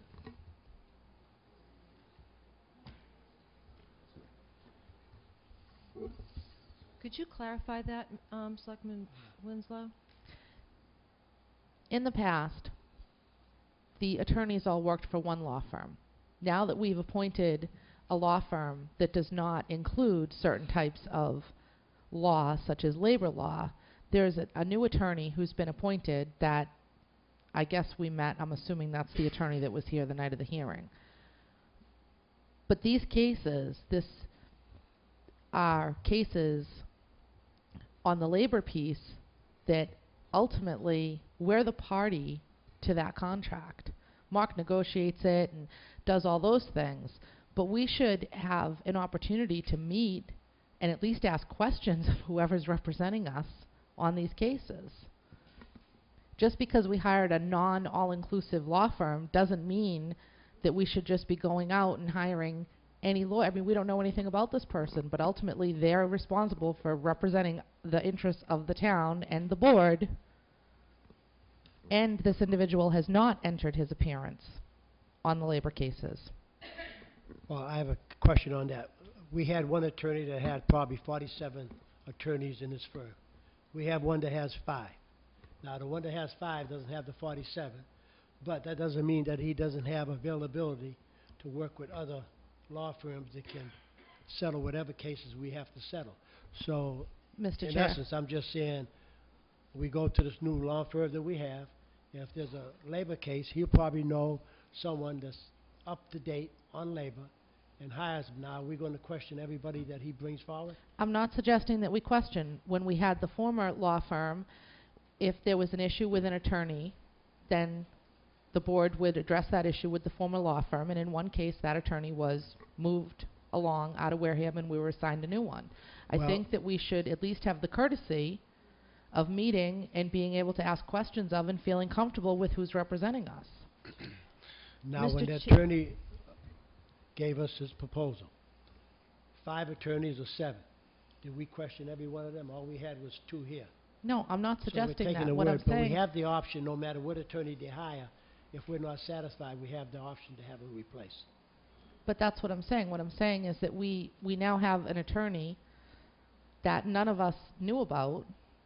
They haven't entered their appearance on the cases, and they've basically been contracted by this other law firm, but they're representing the interests of the town and the Board of Selectmen, and I think we should at least know what they look like. Maybe they could send us a business card with a picture. You know. For the one person that you just mentioned, we did see him, and we seen him in operation.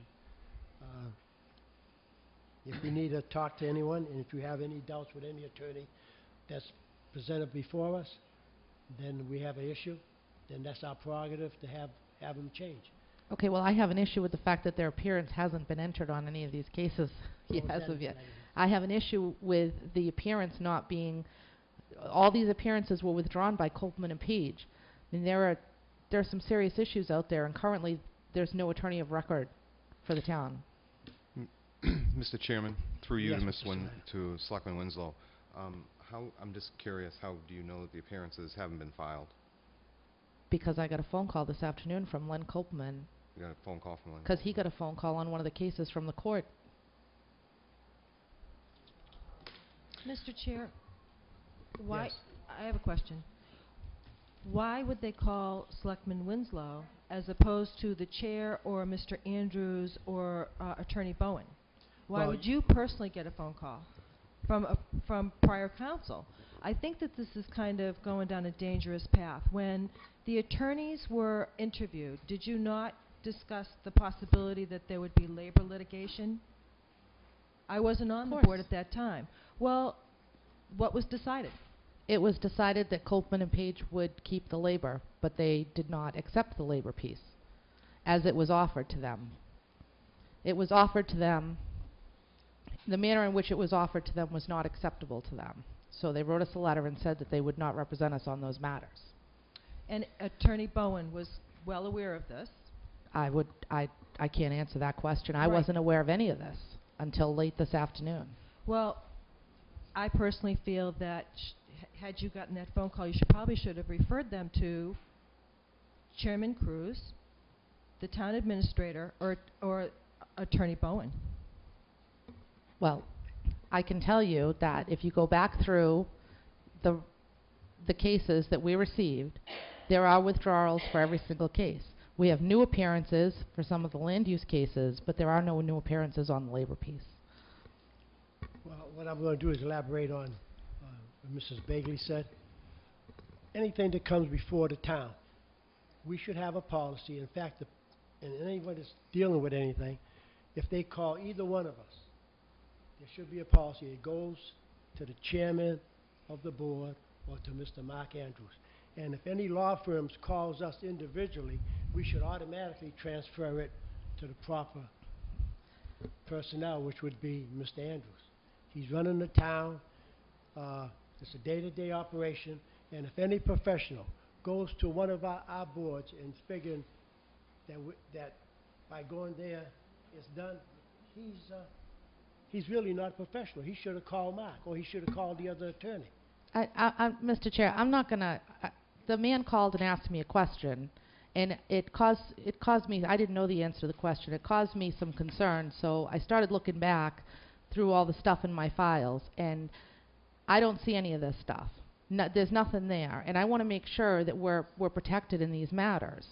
I have an issue with the fact that this isn't, we should know that every one of these cases has been taken care of. Maybe, there's a reason for it, I don't know.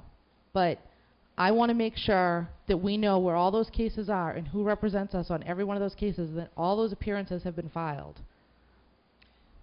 Mr. Chair, Yes, I sir. think that your advice is well-founded. I think that if any member of this board is concerned about similar matters, then they should contact the chair, because we do function as a board, not as individual members, and they should contact the chair, who in turn will contact either the town administrator or the attorney. Well, I'm going to elaborate on that. I've gotten calls, and when people call me, the first thing I find out, what department are they talking about? And this goes for the general public. If you come to me and say, I got a road problem, I'm going to tell you, what department is it? See that department head? Get it in writing. If in 2 or 3 weeks, if it isn't done, your next step is to go with Mr. Andrews. And then in 2 or 3 weeks, if it isn't done, you got documentation, come to us. We'll get together and we'll make sure something's done. But for them to go directly to a selectman or anybody else without going through the proper procedure, it's the same thing with the law firm. They should work with our law firm. They were with the town for I don't know how many years, 20 years, and they can't give us the consideration to call our law firm and say, hey, I just got a call. There could have been a slip in the gap. But now that you brought it up, we'll go through all that list that was presented to us, item by item, and see who's covered. And if it isn't covered, then it's up to our new law firm to make sure we're covered, and Mr. Andrews. Thank you. Thank you very much.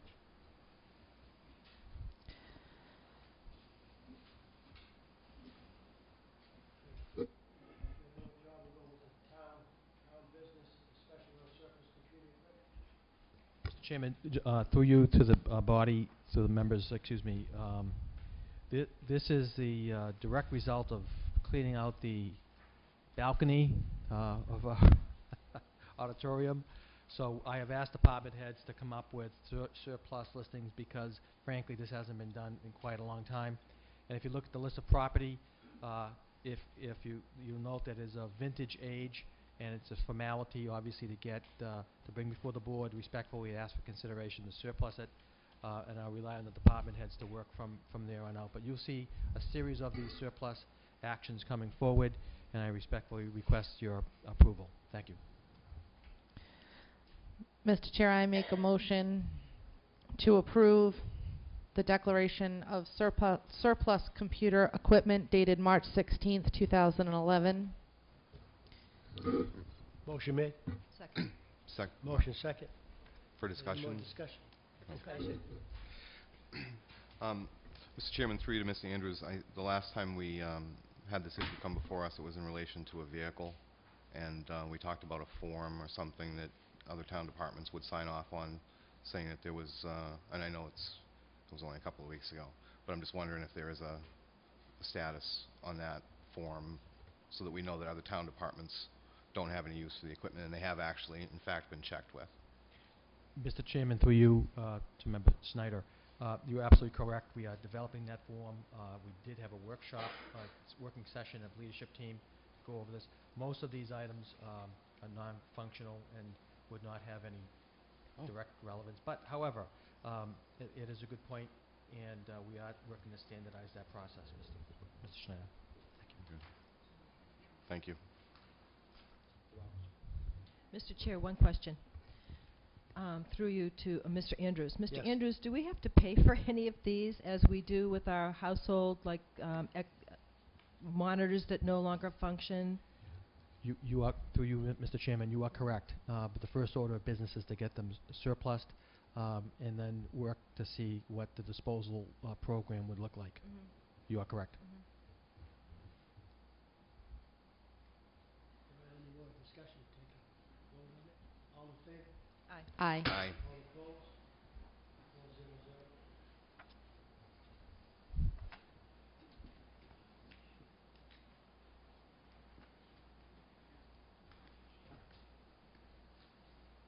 We'll go to any other town business?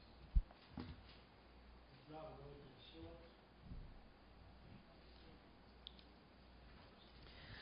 Mr. Chair, we have a request for a sewer tie-in at 2 Murphy Street. Okay, where am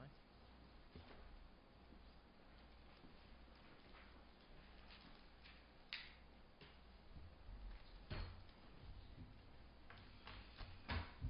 Welcome. How you doing? Good, thanks. How are you? Good. I'm Bill Bayshant, representing Lucchese's. They've got a sort of unique situation here where they've owned the lot in the family for like 40 years, but for some reason there was never a sewer stub put in front of their lot. Unfortunately, they have 2 septic systems that are on their land that aren't theirs either. They also have to replace the entire water line down Columbia Street because it's a substandard water line for the 2 houses that are already there. So they're actually taking that expense also. And then in order to hook up the sewer, they have to put in a manhole and everything else. There's a considerable amount of expense with this property.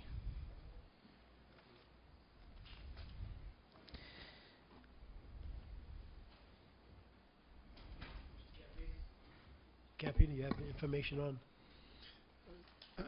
Yes, Mr. Chair. I'm not exactly sure of the date, but quite some time ago, maybe in April sometime, Mark Gifford and us and myself walked that property. And he's correct, he's going to have to add some piping, manholes, and a lateral to his property. I haven't seen the estimate to do that, but it's going to be quite expensive. There's also some, I said to him that he'd have to abandon the septic systems. He informed me they're not his. There's a raised system there, which is a quite extensive leach field. I don't know how it got there. I don't know how. It's beyond me. It's had to been engineered. It had to been inspected. It's there. And I explained to him that's going to be his responsibility.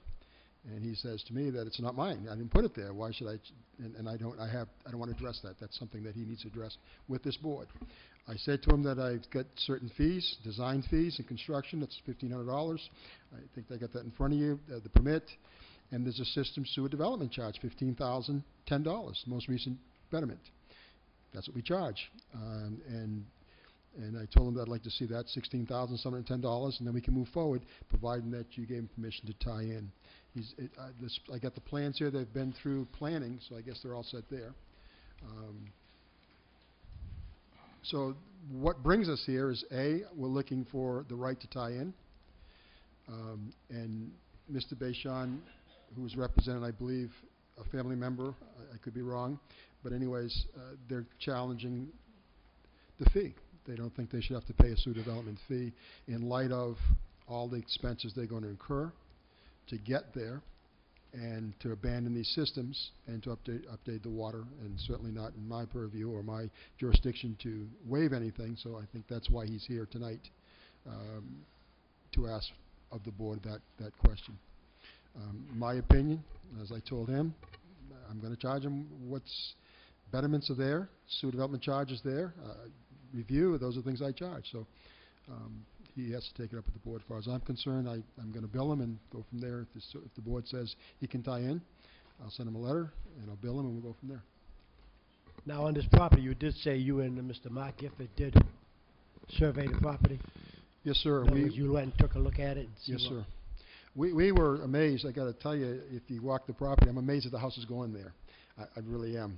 But that's not my say. It's right on the water. It's there's a lot of wetland. I just don't know how it was going to be built on, but they're going to raise the house and they're going to do what they need to do to get it there. So, I take my hats off to them. They're going to incur expense to do that. So we have no issues because we can get sewer to them. But they're going to pay for it. They're going to come at the end of the street and they're going to put a manhole that's going to have to be watertight because of the issue of high tide there. High water table, and the pipes are going to have to be watertight. It's going to be quite a bit of pumping he's going to have to do just to get this equipment in, to get these piping in. So it's not going to be a cheap proposition for him. I know that we have provisions for a force main. If they were putting in a force main, and this is gravity, if there's a force main, we have provisions that cost of doing that, then we could offset the cost of a sewer development charge. If it costs them $15,000, we take that from it and say it's a wash. But this is not a force main, so we have no provision to waive the fee. So that's why I'm saying the fee is applicable. Mr. Chair? Any questions from the board? Yes, I have a question through you. Was this property, when this area was soared, identified as a buildable lot, and has this property been assessed a betterment fee? The property was not assessed a betterment. And because it wasn't assessed a betterment, it's my assumption, and it's dangerous to assume, I don't really know, but usually when you go through a area that you're sewering, if the property or the lot is non-buildable for whatever reason, then it's not given a lateral. Things change after sewer goes through. I know there's all kinds of issues, and we can debate this in a circle forever. However, at the time that they went through, it was determined by someone that property was not to get a lateral, and it didn't get one. So that's why we have the sewer development charge, because now he has to tie in, and the sewer development charge is in lieu of a betterment. So that's the reason, one of the reasons for the charge. So he's obligated to that charge. Well, I see that we're going to discuss the sewer development fee a little bit later on in the agenda, but my question is, if we're charging, do you know what the betterment was when we soared Swift's Beach? No, I don't, but there's a policy that this board, not this particular board, but the Board of Selectmen has put in place, and it states, it was in 2007, that the sewer development fee would be equal to the most recent assessed betterment, whatever that is. So right now it's contract 1, which is $15,010. If he waits a year, it may be more money. So that's the policy of 2007. I may even have it here. I may even, because one of the other gentlemen I may even have that here. But that's a policy established 2007 by this board, and it's been followed. So certainly you have the right to look into it, change it, to do whatever you feel is proper. But there is a policy in place, and it's been done right along for quite some time in the town of Wareham. And 2007. Mr. Campino, yeah. I just want to know if you knew what the betterment was when we soared. $15,010. No, what the betterment was when we soared Swift's Beach. No idea. Thank you. No idea. I could get that information, but it was a lot less. I could get that. And that, I know they have always intended on building on that lot, so I'm sure back in the day they would have paid the fee had they been approached to pay it. Like I said, they've owned it for like 40 years or something like that, and they've always planned on building on it. They just never have. So now it comes the time, and I know when I've developed lots in the town, I've paid a betterment, but there's been a stub in front of that lot. This is going to cost at least $16,000 just to get from the current sewer line to their lot. Plus, it's going to cost them another $15,000 for the water line that they have to put in for 2 other people also. So they got a considerable expense, and now they've got 2 septic systems they have to deal with that are not their fault either. But they bought the property like that. They've owned the property all these years, and people just put their septic systems on it. Well, if someone put a septic system on their property, then they probably have some sort of, maybe they should consult an attorney about their rights in that regard. I mean, I understand what you're saying, sir, but those aren't our issues either. I mean, we didn't put the septics on there, so. It's the town's issue, but, the sewer is the want to town's get it issue. resolved. It's I understand that, but it is what it is. They deserve some sort of consideration. And I think, if whatever the betterment was in 1978 when they put it in, I think that's reasonable. I mean, because it's going to cost them a fortune just to get there. Any other questions for the board? I have a few. We would all love to pay the betterment that was in 1978. I'm sure the people in Parkwood would love to pay the betterment that was true in 1978. I have a couple questions. How big is this lot? Do you know, Mr. Campina? I don't know exactly, Got because it there's a right lot of here. wetland. I've got the plans, a lot of wetland on it. If I can 22,220 square feet. So it's fairly good size. So was this, I'm not sure if this would have been deemed an unbuildable lot. If the sewer went through in 1978, then it might have been buildable. Prior to that, it may have been unbuildable because it couldn't support a septic system. That may or may not be reasonable. However, if it's declared buildable now, despite being near high water, being near wetlands, I can see by the map that it's quite close to the water. Mm-hmm. The price is what it is in today's dollars. Is it expensive? Absolutely. But I can't see either rolling back to 1978 prices or just kind of waiving the fee because, you know, it's expensive. Well, I don't think that's the issue. I think the issue is there should have been a stub there. As a buildable lot, and I don't know who deems whether it's a buildable lot or not, and granted that there isn't, it's a $16,000 expense they have to get to the stub level. I understand where you're coming from, but there are many lots that were deemed unbuildable that the sewer went by, that because sewer went by, they became buildable. So just in case someone wants to build something on what was previously deemed an unbuildable lot, the town should go to the expense of putting the stubs there. I'm not sure that's reasonable either. And I understand that it's an expense to build. This is new construction. People probably had, I imagine it's a dream to be right on the water. But these are the expenses of being right on the water. And as to the septic systems that are on the property, if they own the property, they own what's on that property, whether it's to their knowledge or not. I mean, that would be true of me if I had... Yeah, but it's not their fault that they're there. And quite frankly, if they put in a 1,500-gallon tank, I guess they could have septic. But I'm not sure they could with the wetlands. I'm not sure Conservation Commission would permit that. However, that's another discussion.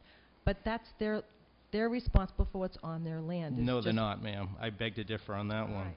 I mean, how can they be responsible for other people putting septic systems on their land when they're inspected by this town? I know I've put in a lot of them. But if they want to research that and go after the people that may or may not have put that on their land, then that would be their recourse, but it shouldn't be the town's responsibility, is my opinion. Any other questions, Mr. Snyder? I just, as far as the sewer development fee, I mean, you're in essence, you would be required to put in a septic system anywhere else that you built, and you're paying a sewer development fee in lieu of putting in a septic system, which would be a normal cost of building. The issue of the septic systems that are already on site, I have a couple of questions. Mr. Campini, you said that one of those systems is raised. It's a raised system, yes. And how long have those typically been used, the raised systems? Raised systems, probably 10, 15 years. 10 or 15 they years. started doing them. They're very noticeable, visible. I'm sure that when the people who put the house beside them that put that there probably told the engineer that's their property, engineer, and said okay, and went ahead and put it on. And I understand there's two of them, so there's one old, yeah, there's a couple of cesspools, so they've been there for quite some time. Mhm. My goodness, maybe the people think it's their land. There may be a case for adverse possession. I don't know. Right. But they've been using it like it's their property forever. Mhm. I mean, these are old cesspools. Right. There's old cesspools. There's a beautiful, a new raised system. But they need to be abandoned. They really need to be abandoned. And at the end of the day, we don't know whether the lot was buildable or it wasn't buildable I don't back in know. 1978 as a result of the sewer going by. It's 54 feet from the corner of the house to the wetland. Mhm. My guess, and it's just a pure guess, is that if they couldn't get a house and a septic system in there, they may not have gotten a building permit, and that's just a guess. And then once sewer comes by, a lot of these lots become buildable. And that wasn't the intent, but that's what's happening. So they come back and say, oh, we have sewer. You know, I can build. right. So I don't really, I can't answer directly because I wasn't involved, but it seems by the delineation here, I'm looking at the wetland, it's only 54 feet. If you put a septic system in there, you know, that's 54 feet. You need a lot of variances to get that septic system in, and you may not get them. But I know when they bought it as a buildable lot, and they just figured they'd build someday. And I'm sure back in the 60s, you could have put a septic system right there. I'm sure. Back in the day, they did. I think from my standpoint, at this juncture, it's not a buildable lot unless it has sewer, correct? I believe so. I believe you'd be correct. And there are other conditions that need to be mitigated at the site prior to building anything there. And I think that, you know, I certainly wasn't thrilled to get my betterment, you know, over in Weweantic, and I feel for the homeowner. But at the same time, I don't think that the town should be responsible for remediation of the existing, or the septic systems that are on there currently. And I do think that the the development charge is a necessary cost of maintaining the water pollution control facility and the sewer infrastructure in the town. That said, you know, I think that Mr. Campina's recommendations as to what the town should do, we need to follow those. And I would support your recommendations. There are any other questions? I think Mr. Snyder and the rest of the board hit it right on the head. Because if not, we're going to set a precedence here. We got sewer going in different parts of the town. If someone doesn't decide to tie in now, in 2 years, they go to tie in, what are we going to do? They're going to go back to the old price? No. So make everybody aware, if you don't tie in now, 2 or 3 years down the line, it's going to cost you more money. And like I said, I'm siding with Mr. Campina and Mark Gifford. That's their expertise, and they come up and they have paperwork to substantiate it. I heard your case, and the board has heard it. If you need a motion, we can make a motion. Mr. Chair, I think the request here is to tie into the sewer, correct? Correct. Okay. So I make a motion that the board approve the request for the sewer tie-in at 2 Murphy Street, and that would be with any fees or... If you read, excuse me, Mr. Cruz, if you, there's a memorandum from Mr. Campina, and you could pretty much read it as a motion, Mrs. Winslow. Let me make sure I have the right one in front of me. The one on the other side of the map? On the other, yes, opposite the map. Mm-hmm.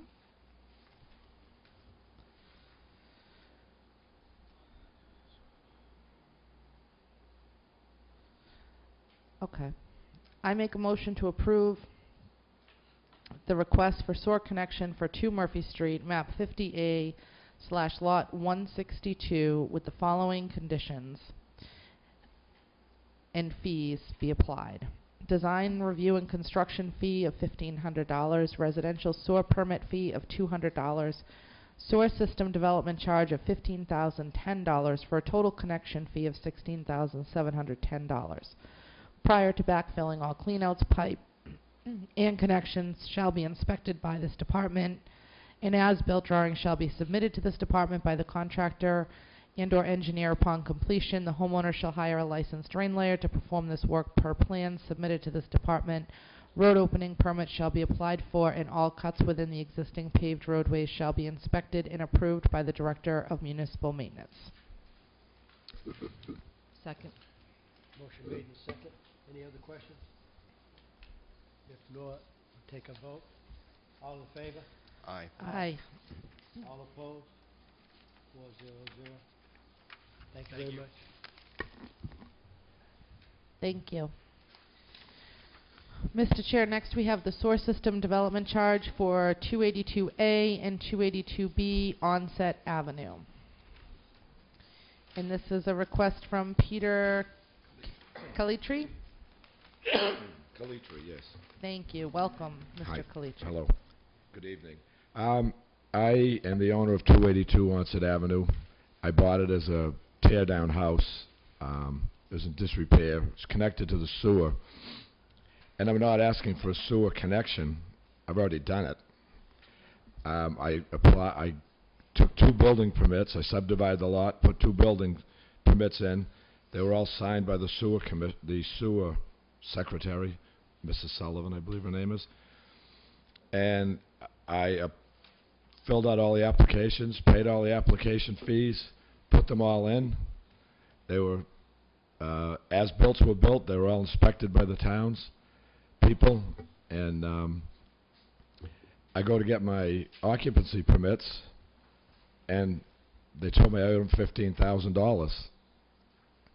So the worst case scenario is I'd like to spread the $15,000 out over the next 20 years on my tax bill. I believe that's an option, or maybe I'm wrong. But I can't believe they didn't mention I owed them $15,000 till the day I asked for the occupancy permit. So I don't know if I owe it to you or not. And I asked the lady, someone on my behalf asked Mrs. Sullivan today for a written fee schedule. She said they didn't have one. It just comes out of her head or something. So I couldn't even bring us a written schedule fee. And I guess my worst case scenario, I'd like to be able to spread it out over 20 years on my tax bill. This is for myself. It's part of my early retirement program that's not working according to this. And had I been told there was a $15,000 fee, I may have built it differently than I did.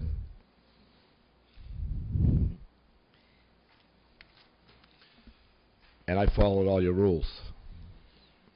I have copies of all the permits and the checks and everything.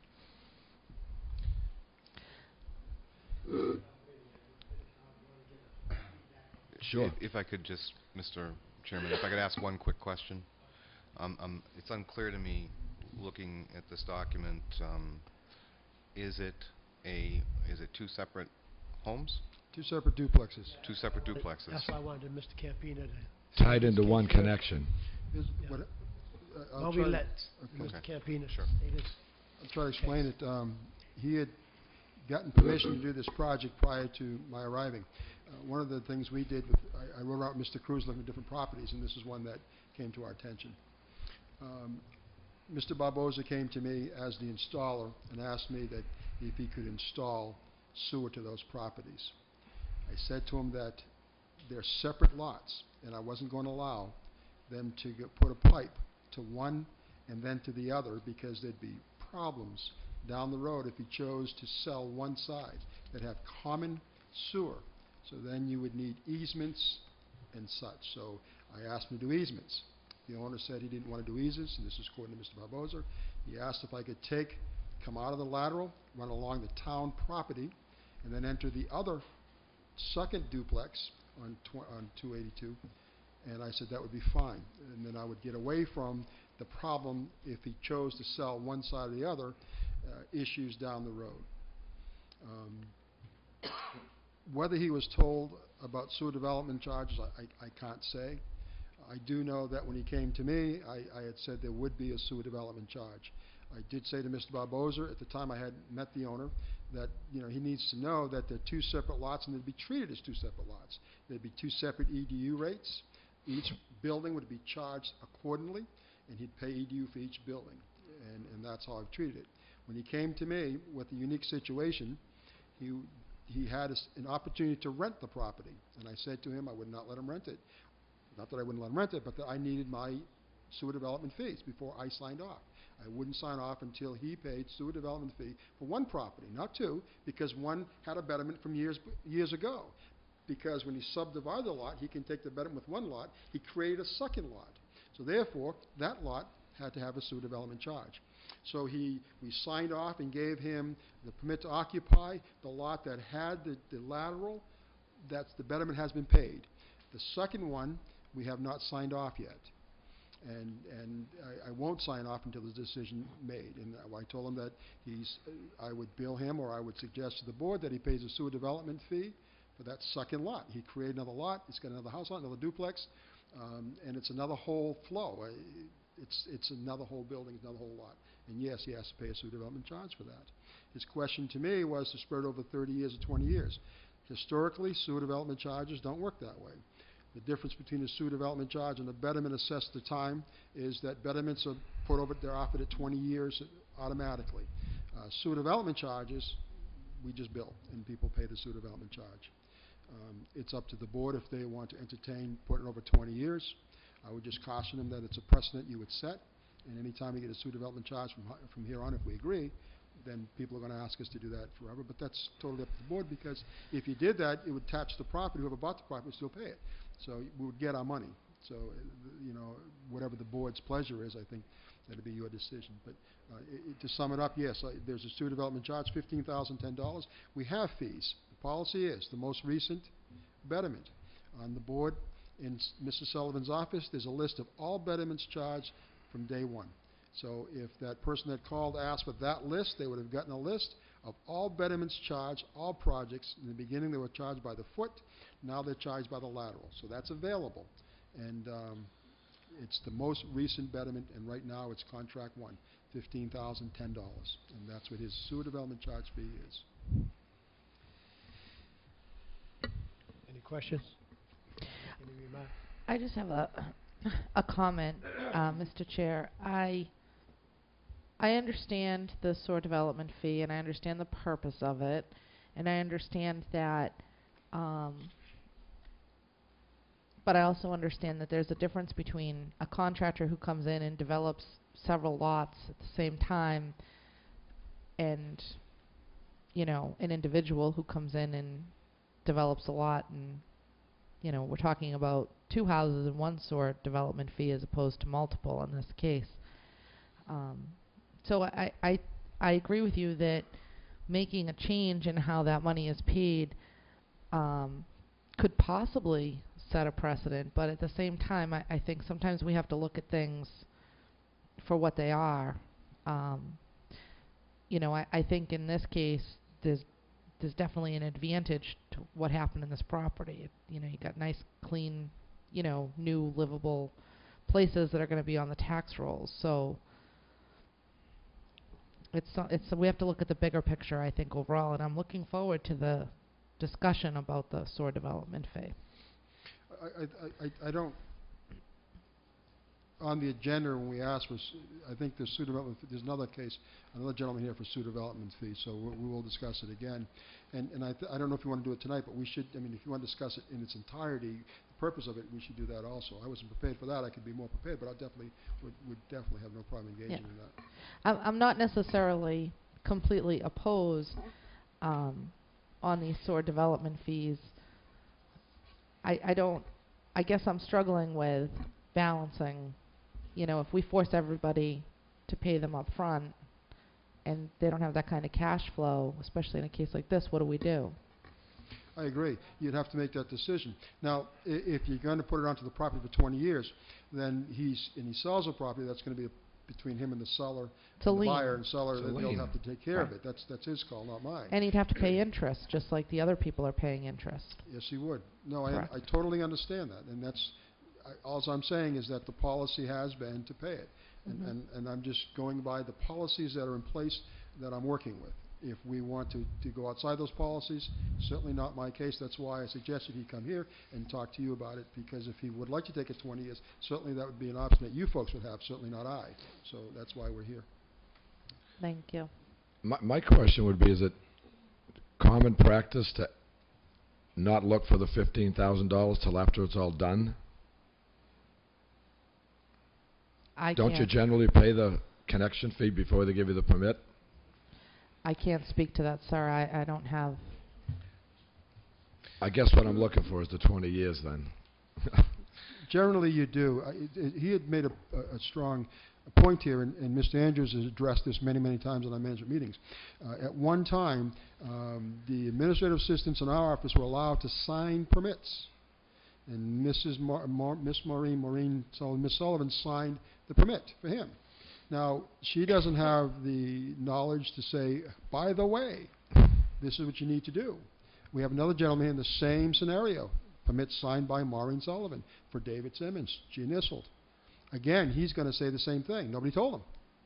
And I'm saying, hey, this is what you need.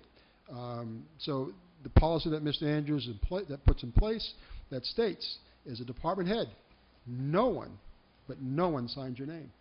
So I think we've addressed that issue, and hopefully it doesn't affect anybody else in the future. But anything, I mean, this is something we're working with now, because then I can ask the questions. And now when somebody comes in front of me, even for change of use, what are you going to use it for? Does it have a grease pit? Does it not have a grease pit? These questions I'm asking because generally when they come to the administrative assistant and say, I need this, and they sign off, those questions aren't asked. So that's one of the reasons why we have that in place. Yes, Mr. Snyder. Mr. Chairman, well, I have a couple of issues. Yes. I think the first one that stands out in my mind is the wisdom of wiring off of two buildings into one lateral. Yes. What kind of problems can that cause, not only for the homeowners but for our system as well? Really not a problem. The only issue you'd have at Wise is that you have to put a lot of cleanouts because you'd have to be able to get at them because the Wise come like this. It's not a problem. They're designed to take flow. The issue is that if you have a plug, you have no access to it because it's so long. So what required is we have cleanouts at the building, one at the first 90, we make them put long 45 sweeps, and then again at the Y. So those are there, so if there's an issue, we can go in and clean them out. That would be the only issue I'm concerned about. Because, I mean, we look at the worst case scenario, everybody flushes at the same time. And can the two pipes handle it and come into the Y at the same time? The question is yes, absolutely. There's not a problem there. So by adding the cleanouts, we eliminate the problem. Now, the question of is flow. Now, we're doubling the flow. We're doing more than doubling because it was a single-family home. Now we have 1, 2, 3, 4 single-family homes in essence. So we've taken the flow to the system that was a single-family home and added 3 more single-family homes. You see, so that's more that we have to handle at the pump stations and transmit it all the way along. But so it's there's greater also cost to us. three more fees. Yeah, absolutely. You're paying for it. Yeah. Absolutely. And you pay for the connection, so it's all tied in. $2,400 a year instead of $600. So you're getting paid for it. We certainly are. I'm not getting it for free. I'm not saying you are, but the system. My point is it's coming into the system. Absolutely. Right. I don't disagree with that. So, and that's why when you subdivide the lot and created 2 separate lots, 2 duplexes, each one is treated individually, and one he's paid a betterment on by virtue of purchasing it, and the other needs to, and that's a sewer development charge. It's straightforward. That's the policy. That's the way it is. I mean, it's been like that forever, as far as I know. As long as I've been in the town, and well before that. And if we want to change that, we need to address it. But everybody's been doing it. Everybody's been required to pay it. If I may, just from the practical standpoint, you know, and maybe it's something that we should address going forward, but I don't think that it's a prudent idea to hook 2 properties into one lateral. And certainly, you know, from the standpoint of the owner selling it going forward, it might make it more difficult. I built the building across from Mark Anthony's for Bill Scott, and we put 8 units into one 6-inch lateral. Yeah, And it hasn't failed yet. It's common practice. Yeah. If you do it like a apartment building, sometimes it's 6, 8, depending on the flow, and it's all engineered. They engineer the flow. You know, I do agree with you because an engineer presented to me today on another similar situation in Oakdale, where they forgot to put a lateral. We're going to put a manhole and bring both into a manhole so that each have access. So there's merit to what you're saying. Absolutely. Okay. And with regard to the sewer development fee, if we didn't have a sewer development fee, what compels anyone to hook into the sewer system rather than wait until everyone else is sewered? And this is no reflection on you, sir, but to have everyone else hook in on their street and then come back later on and basically have a better, no betterment for your sewer hookup if you don't have the sewer development fee.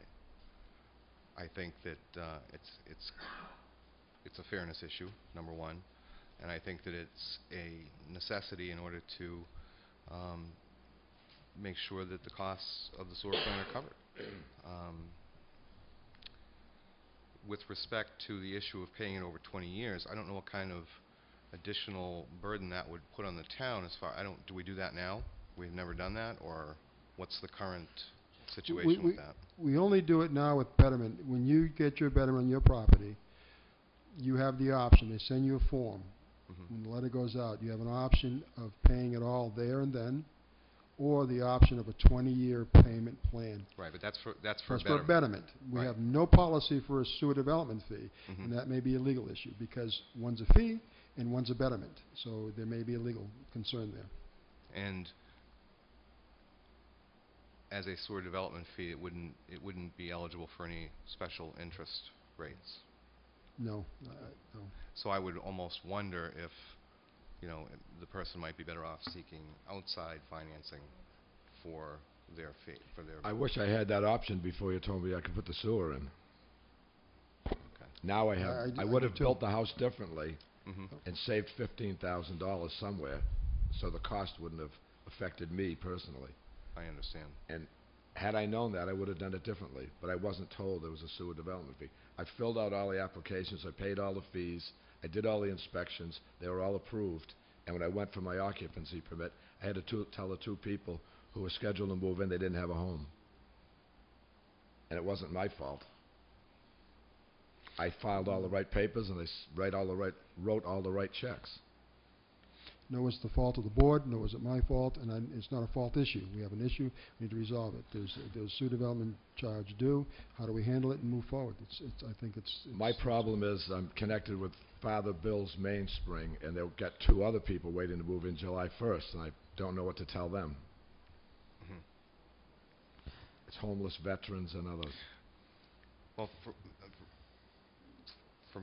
from my standpoint, the issue of the sewer development fee, there is a sewer development fee, and that doesn't change. So the question becomes the policy decision as to whether or not the town wants to take on the responsibility of and I can't say that Mr. Andrews would. Well, before we go there, why don't we have Ellen, you had some questions? Yes, I have some questions. Hi, Mr. Calitri. Unfortunate situation, and you don't dispute the fee, I've noticed. That no, I don't. It's a sewer development fee. It's not a betterment. Now, on this property, did you have to pay the betterment when it was a single-family home? No, I bought it. No. It was paid. So now you have in essence, 4 homes, because they're 2 duplexes, going to the sewer, and you hadn't paid any betterment. So somebody had paid it. Well, someone paid it, but it wasn't you. And I understand that you're not disputing the fee. We have I think, Mr. Campino, we have some approved contractors to work on the sewer lines. Is that correct? Yes. And they have no knowledge as to what's acceptable with the sewer lines? They come down and get a permit. They know what's acceptable, what's not acceptable. They probably wouldn't know about sewer development charges or fees because they don't see that billing. What should have happened in the beginning when he was issued a permit originally, the very first time he came, even to subdivide that lot. One of the things I wanted to say about sewer development fees, when the lot is subdivided at the planning board or wherever he gets that done, we need to include in the language and conditions that sewer, if going to be placed on this new piece of property, they need to address a sewer development fee. So now it becomes general knowledge, because normally when he gets a list of conditions on that property he's developing, they say water if applicable, this, that. Nowhere does it say sewer if applicable, sewer development charge. So I would suggest we add that somehow. And so when this gentleman or anybody else comes in the future and they do their subdivision and they get, okay, you're approved, here's the conditions, and write down the list. So he's not surprised at the end. He sees, okay, I got to do this. And there's no controversy, no conflict. And that's a way of eliminating this problem. But it won't help this gentleman by no means. I understand. And it won't help subsequent citizens that may come before this board, unfortunately, unless, that we're included, the sewer is included in that checklist. Yes. I guess I understand what you're saying about paying the town over 20 years, and it's a sewer development fee. I mean, there is really nothing to prevent you from, I don't know. I don't know your financial situation. I think that it's a dangerous road to go down for the town to kind of be a banker. We already have something in place for betterments. It doesn't exist for developments. It's unfortunate. There are certainly other avenues to borrow money over time and pay a certain interest. I personally don't feel that I could support something like that because, again, there's the sewer betterment and there's sewer development. It's unfortunate. And I'm sorry that you have the situation, but Yeah, I again, felt like I was blindsided at the last minute. but we had one home going into the sewer for a betterment, and as it is, because it's a duplex, it's only one betterment, not two. Because I mean, there's 4 homes, 4 separate homes, but really only 2 buildings are being assessed. One a betterment and one a You're development. going to get 4 fees, though. It's not No, like and they're I free. understand that, but it's still not. It's not 1 betterment, 3 sewer development fees. And I understand. I've been on sewer. I'm on sewer. I've seen my bill go from here to here. So I absolutely understand. Mhm. But again, it is a dangerous precedent. Mr. Andrews, do you have any feedback? Thank you, Mr. Chairman. I think to Selectwoman Begley's point, so you had one resident, you had one residence that you tore down, and you received now 4 separate properties that would be 2 properties. 2 properties, but with 4 separate living areas or living Right, there's components. 2 2-bedroom apartments on each. Would it not have occurred, because I'm just going back to the earlier conversation, that 1 betterment fee would not cover all of that square footage? I've been building houses for 40 years, and I've never been assessed a lateral fee before, ever. That at least wasn't paid for when you applied for the permit. I've never gone to a closing. I've built houses for 40 years and been asked to pay something the day before a closing. No, I understand the timing, sir. Right. But That's my beef. I don't care about the $15,000. Well, we do, because of the following. We own a system, and the way we run the system is to make sure we have the connections. I'd be happy to give it to you over time. For the requisite number of units. But I think to Mr. Campina's point earlier, by the way, what was the timeline? I'm just trying to, when did you purchase this property? I'm just curious.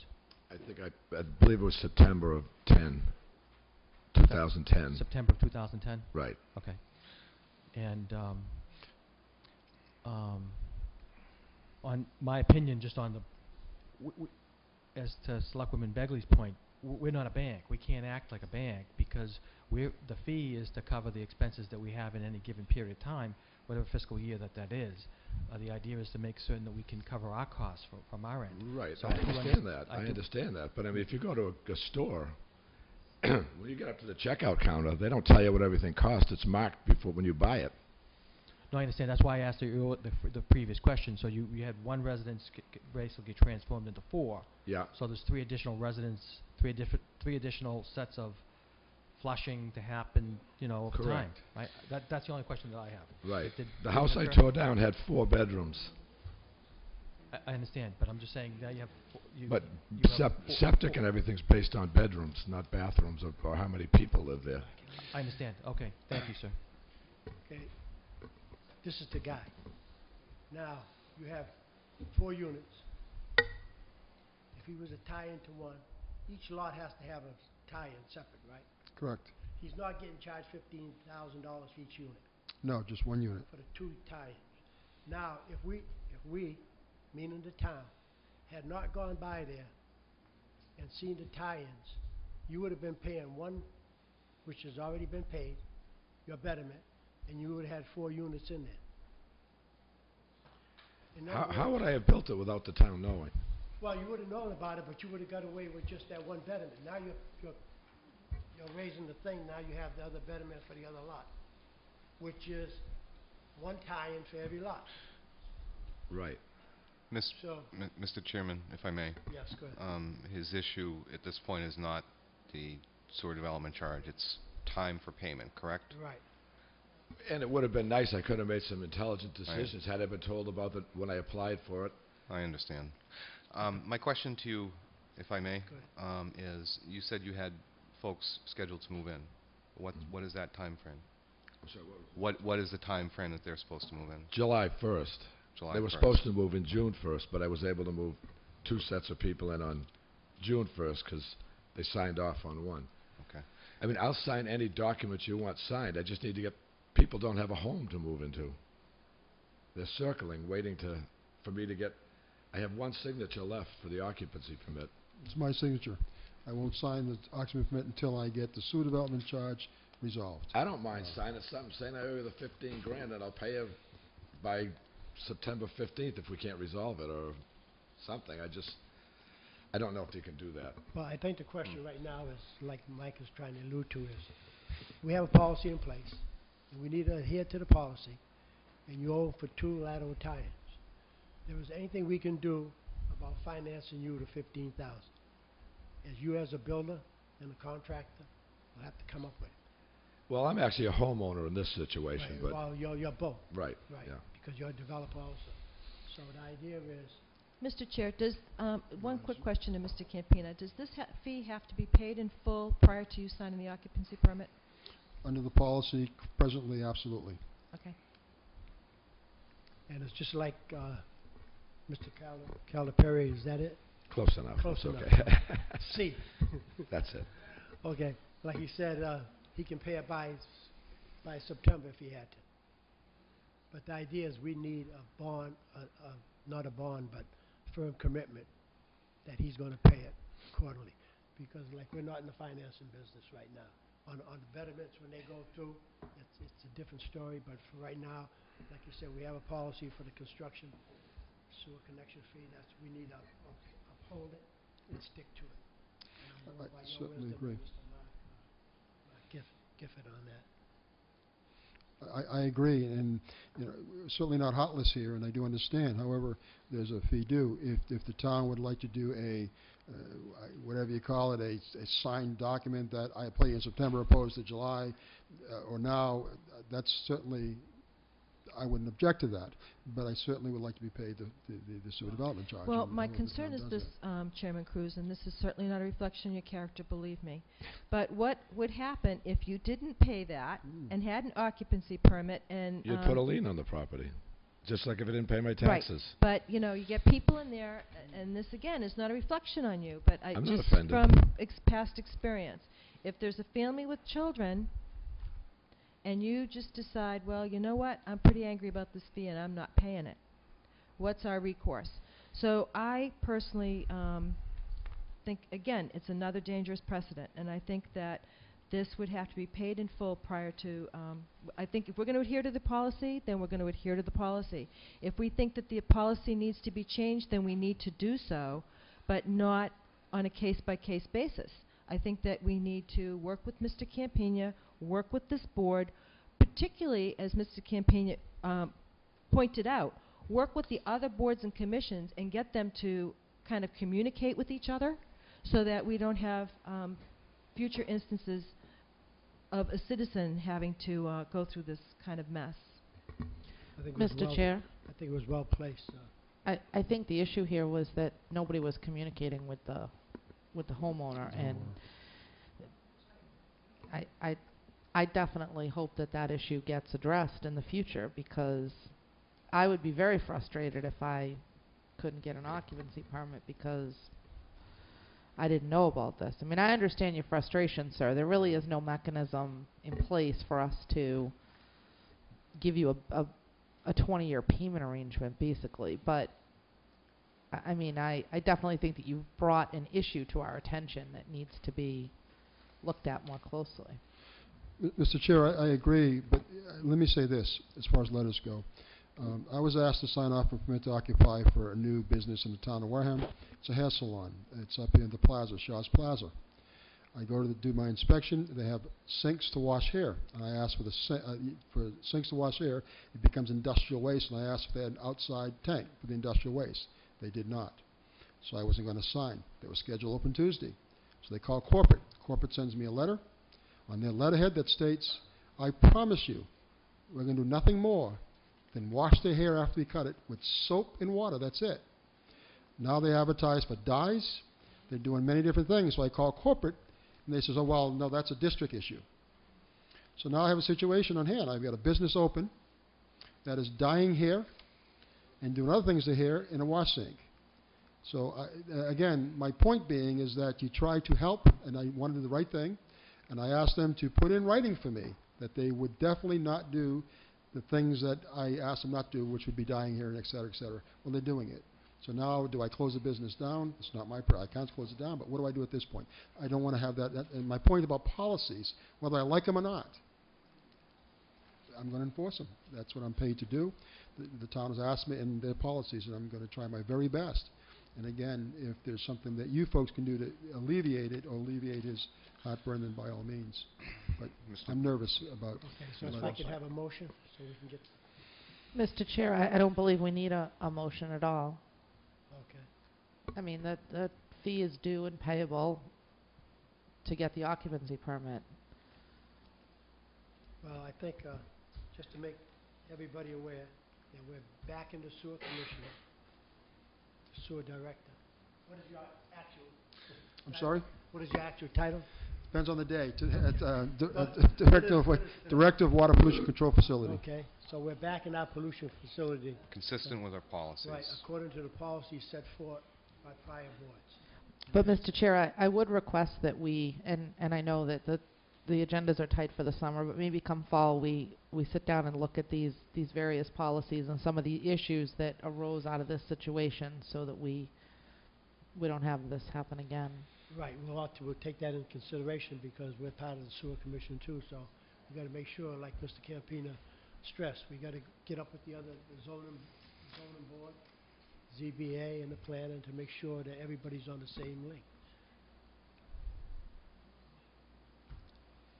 So we're going to have a motion on it? I can make a motion, but I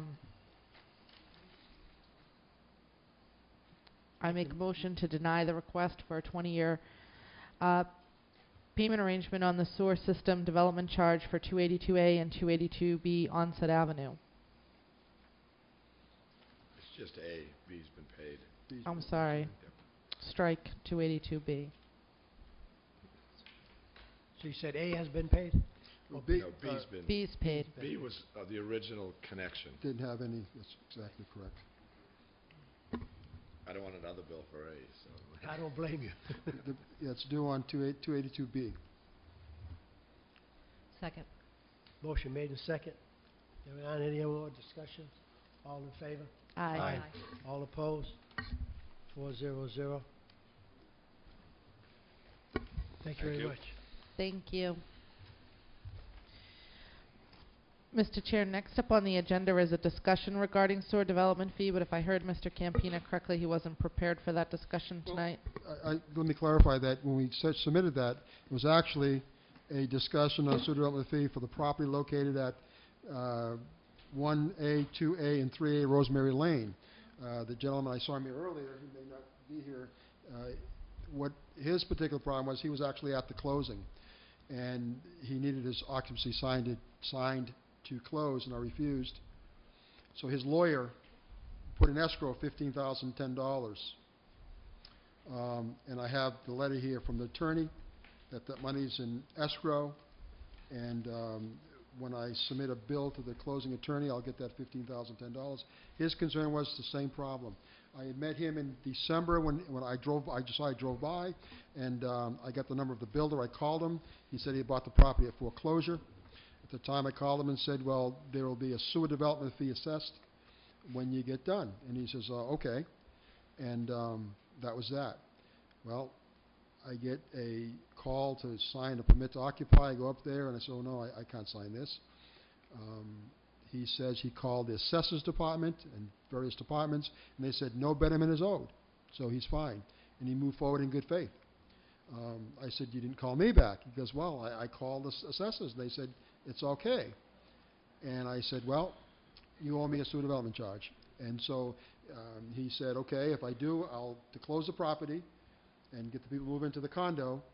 He gave me a letter from his attorney escrowing the funds. And So what do you need us to do, Mr. Campino? well, I wanted to give him an opportunity. He was here earlier. I don't see him now. Mr. Cruz, Okay.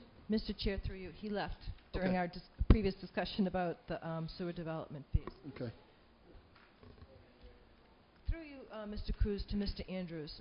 When you have your leadership meetings, I know that you'll have some of the people that are involved with some of these issues, but I would strongly suggest that this board write a policy that will hopefully, as Mr. Campina suggested, have kind of a checklist.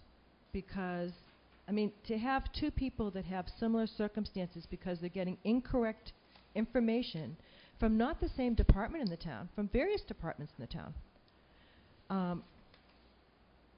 You know, just a small commentary. And as Mrs. Winslow said, do we have to make a motion on this? I don't know. I've got a Would it- letter here. it would in the probably HUD be account best if we did, We have I money think. holding for us, so I Is he was going to bill him. Is he requesting a payment arrangement? Nope. He actually wanted to vent a little bit. I think that was the concern. He wanted to So what let the board know. motion do you want? I don't want a motion. I Oh. put this on agenda by his request because he wanted Okay. to talk to the board. All right, he's So not here, so. So I'm going to Yeah, bill. I think by the last two motions that we made, is sending a notice to everybody that we're going according to the policy statement made in March 27, 2007. Okay, But, so- Mr. Chair, I just, with the number of foreclosures and short sales here in Wareham, this is going to become a bigger issue, I think. That's what this is. This was a foreclosure, right? No, what happened was it was a foreclosed subdivision. Two of the under construction, two were built, and this one was not. He bought this as a foreclosure, just the two lots. He said no one informed him, not the realtor, the bank, nobody said that there was any development fee due at the time of his purchase. When I told him, he wasn't aware. I made him aware back in December, and then he contacted various boards, and they told him there was nothing due, so he went to closing. And part of the closing was the permit to occupy. I wouldn't sign, and that's why we're here, but Okay. that's why he wanted to talk to you folks. But So I can make a motion to accept the money that's in escrow. I think Mr. Campina can handle this I'm one. going to go to All this guy right. and get the check. He has his letter here saying it's in escrow for us. Great. Want to move on to the... Let me just read this because I'm not a lawyer, but let me just read this because it may need a motion. It says, I will hold $15,000. This is from the attorney Lane, and Kelly in Braintree, Mass. To whom it may concern, I am the closing attorney handling the sale of the property located at 1B Rosemary Lane, Wareham, Mass. I will hold $15,010 in escrow from the seller's proceeds for the sale of the property until it is determined by the sewer commission at the next scheduled meeting whether the connection fee will be waived. If the fee is waived, I will pay the escrow to the seller. If the fee is not waived, I will pay the escrow to the town of Wareham. So we need a motion not to waive the fee, and then we'll get our... Mr. Chair, I make a motion to not waive the fee for 18 Rosemary Lane, map 47, lot 1089A1, meaning that the full $15,010 is due and payable to the town of Wareham immediately. Second. Is the address 1B or is it 18? The address is 1B, Rosemary Lane. 1B. Yes, Rosemary Lane, and it's also on the property Rosemary Lane condominium, 1B Rosemary Lane. That's on the HUD statement. It's also on this attorney's Second. letter. Motion made in second. Any more discussion? Take a vote. All in favor? Aye. Aye. All opposed? 4-0-0. Mr. Chair, next up we have a whole host of SOAR abatement requests. So, in the interest of time, No, there's, oh no, let's go through them. just there's a follow. pile. I'll try to do these real fast. Some of these are pretty straightforward, a couple are, but I'll just do them. I broke them up into 3 folders, so bear with me. So can we start with the I'm one dated March 30th, 2011? Is that the one, 13 Marine Ave? March 3rd, 2011, in reference to 13 Marine Ave? Yes. Okay, that was an error. He was billed 2.5 EDUs. It's a single-family home. It's only 1. So we're going to abate him the difference. So that's what that one's about. I make a motion to approve the abatement request for account number 792417, map 78-1, lot 60, 13 Marine Ave. Mr. William Fessenden, Yes. in the amount of $447 for this account for the second half of FY 2011 sewer usage bill. Motion made and second. Any discussion? If not, I'll take a vote. All in favor? Aye. All opposed? 400. Which one do you want to do next, Mr. Campina? Well, I don't know how you have them. I've got a packet here. It's dated June 1, 2011, and it has a various account 9 Marine Ave, 20 Harding Street, then 379 and 381 Main Street, Finbar LLC. Okay, that's the one I have in front of Okay, me. so I'll So just- that's the one, the packet totals for my member, the $2,284.68, just to make Yes. sure we're all looking at the right one. Yes, ma'am. That's this. Yes, absolutely. Marine Ave. We had given an abatement previous to this, and what happened is, and how I understand it, we billed. You granted the abatement I believe it was sometime in December. It's in here. All the documents are here. And what happened is that she was billed again, because we billed real fast. We billed in February and March because we didn't get building done earlier. So all we're saying is that she was entitled to abatement. She didn't have to pay more, and she did. So the figures are done. I think it comes up to like $298 that she's going to get back. I can be more specific if I look. Let me just be clear. And that's what that is. That's Mr. Fitzgerald. Let me get to same thing after Mr. Fitzgerald. You gave him an abatement. He got billed again. And so we're asking for that back because his property has been closed. It's the 2 properties down here on Main Street. The one which used to be Franconia gas station at one time, and then there was a fish market, I believe, or something there. He got those abatements, and then we billed him again because it didn't come back to Maureen in time. She didn't enter it, so he went into the system. So he needs to get that money back. That's all that is. That's the one on Main Street. That's Mr. Fitzgerald. Can we just, Mr. Campina? Yeah, I'm just trying to. Can we go one at a time so I can make the motions and we can go through them? Okay. So we don't. Account number 792370. That's the one that we previously abated, and the Correct. bill just got mailed. Correct. Because of the cycle. Yes. I make a motion to grant the abatement for account number 792370, map 78-1, lot 58, 9 Marine Ave, Patricia Walsh Hurd, in the amount for the second half of FY 2011 sewer usage bill in the amount of $298. Yes. Motion made and second. All in favor? Aye. All opposed? 400. This next account is the same issue. Same thing. Exact same thing. 792381. I make a motion to approve the abatement request for the second half of FY 2011 sewer usage in the amount of $298 for account number 79231, map 53, lot 46. Excuse me. Lot 46B, 20 Harding Street, Mr. Brian Duquette. Motion made and second. All in favor? Aye.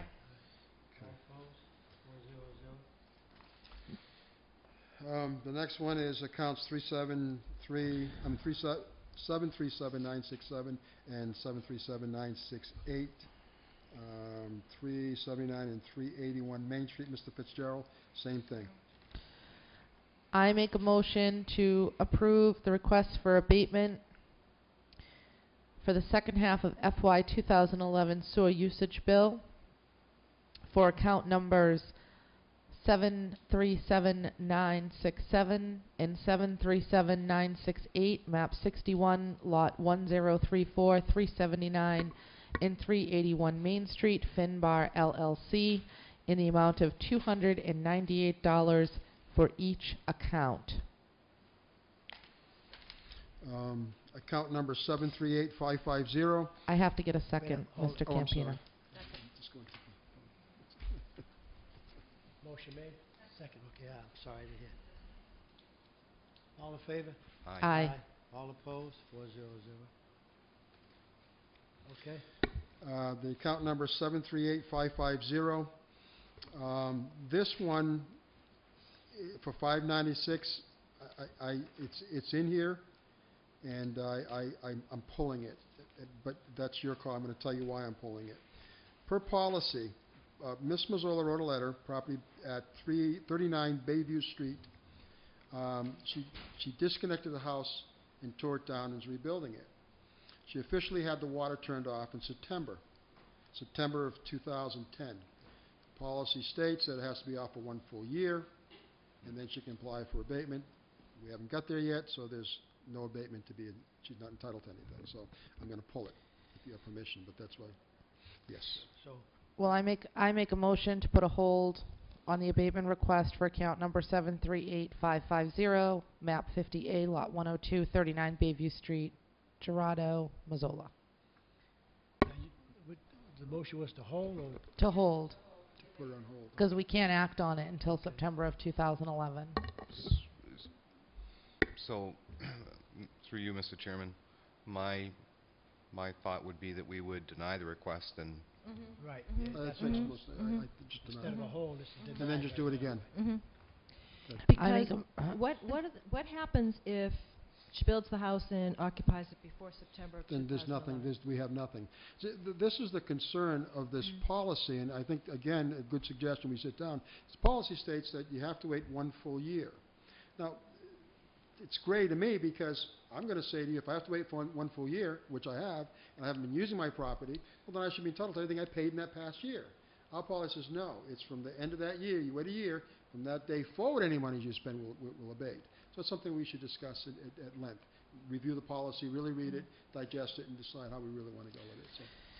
Well, I agree with you there, Mr. Campina. I mean, obviously, in some of these situations, these shutoffs are temporary, in nature. But in some cases, for example, the house that on Sandwich Road that they still haven't even cleared the lot. I mean, obviously, there's no water or sewer usage on that property, and somebody's still, going to be billed for these types of things, and there's no way it can be used, and it's obviously going to be quite some time before. So we should talk about it, but not tonight because it wasn't on the agenda. No, it so. isn't, but we'll get to one on this, that's Okay. in this next package that speaks exactly, we'll get to that one, and we'll bring it up then. So I make a motion to deny the abatement request for account number 738550, map 58, lot 102, 39 Bayview Street, Gerardo, Mazzola.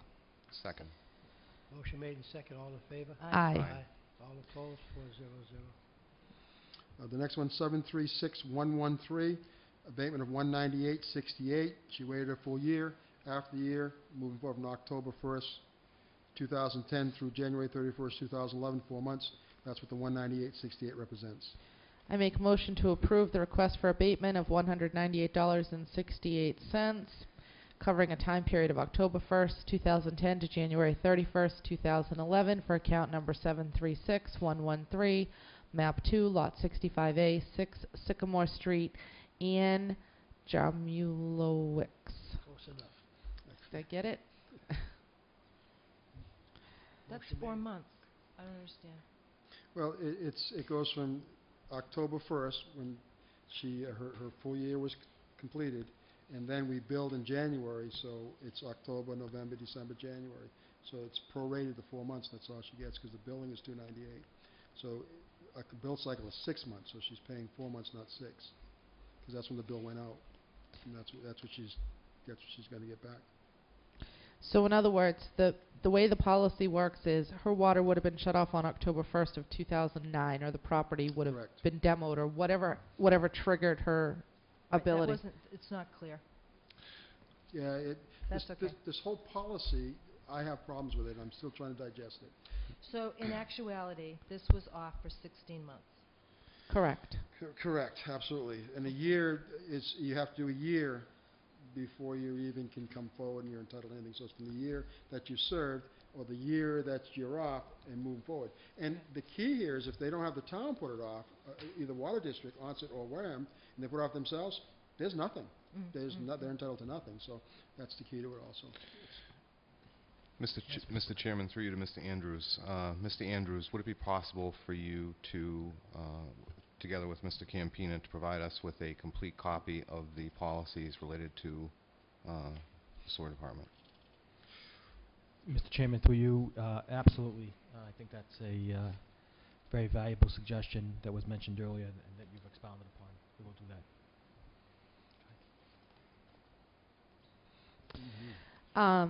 Mr. Campina, this next one, I think she's had the water disconnected on July 2nd, 2010. It's another one of those. Now, which one are we on now? 1 second, Because we haven't done did the we vote? Okay, Oh, I thought we 736. did. No, we haven't. Oh, okay. 736113. There And it was a was motion, seconded? and then we did. Second. Second, okay. All in favor? Aye. Aye. All opposed? 400. Okay, next. Well, I don't know what you want to do with this one because she's not eligible until another month, but Correct. the house is torn down and there's no date set in the future. So she can't technically get an abatement. She can't start getting an abatement until. And you're right, for 1 year, and I believe it says here, I'm doing this as of October 2009.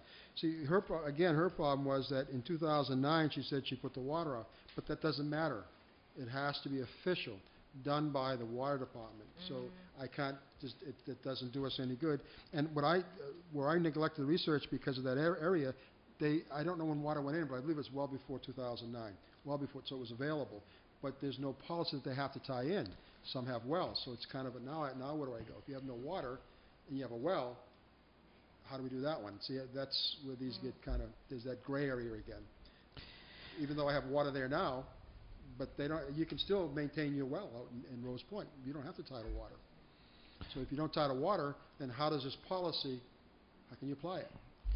Well, I'm going to make a motion to deny Yeah. the request for the abatement in the Okay. amount of $298 for account number 792169, map 78-2, lot 131, 10 Kennedy Street, Jennifer Walter. Okay. Second. Motion made second. All in favor? Aye. Aye. All opposed? 400. Okay, now we're down to the last three. Yes. Yes. The first one of the three, 737397. This is 274 Main Street. That's the old dry cleaners across from the fire station. Now, we're still on the same sheet. No, you got another sheet. Yes, no, sir. You're on, this is one dated June 1st, 2011. It includes $819.50 of abatements. There are 3 of them.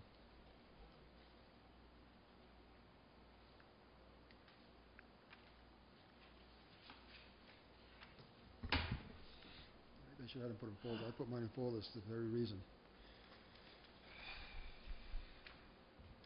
So when was the water? The first one, Since September of 2009, the Yes. water was shut off Yes. December 28th, 2009. so October of 2010, which we passed, they'd be entitled to an abatement. So, okay, so they're asking for November, they're asking for a prorate, just like on the Yes. other one. Okay. Yes, that was 223.50, yes. I make a motion to approve the request for an abatement in the amount of $223.50, covering a time period of November 2010 through January 2011, which is a prorated amount for account number 737397, map 47, lot 1096, 274 Main Street. Account holder is 274 Main Street Realty Trust.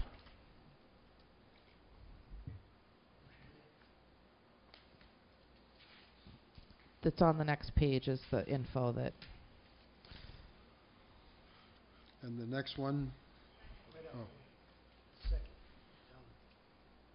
All in favor? Aye. All Aye. opposed?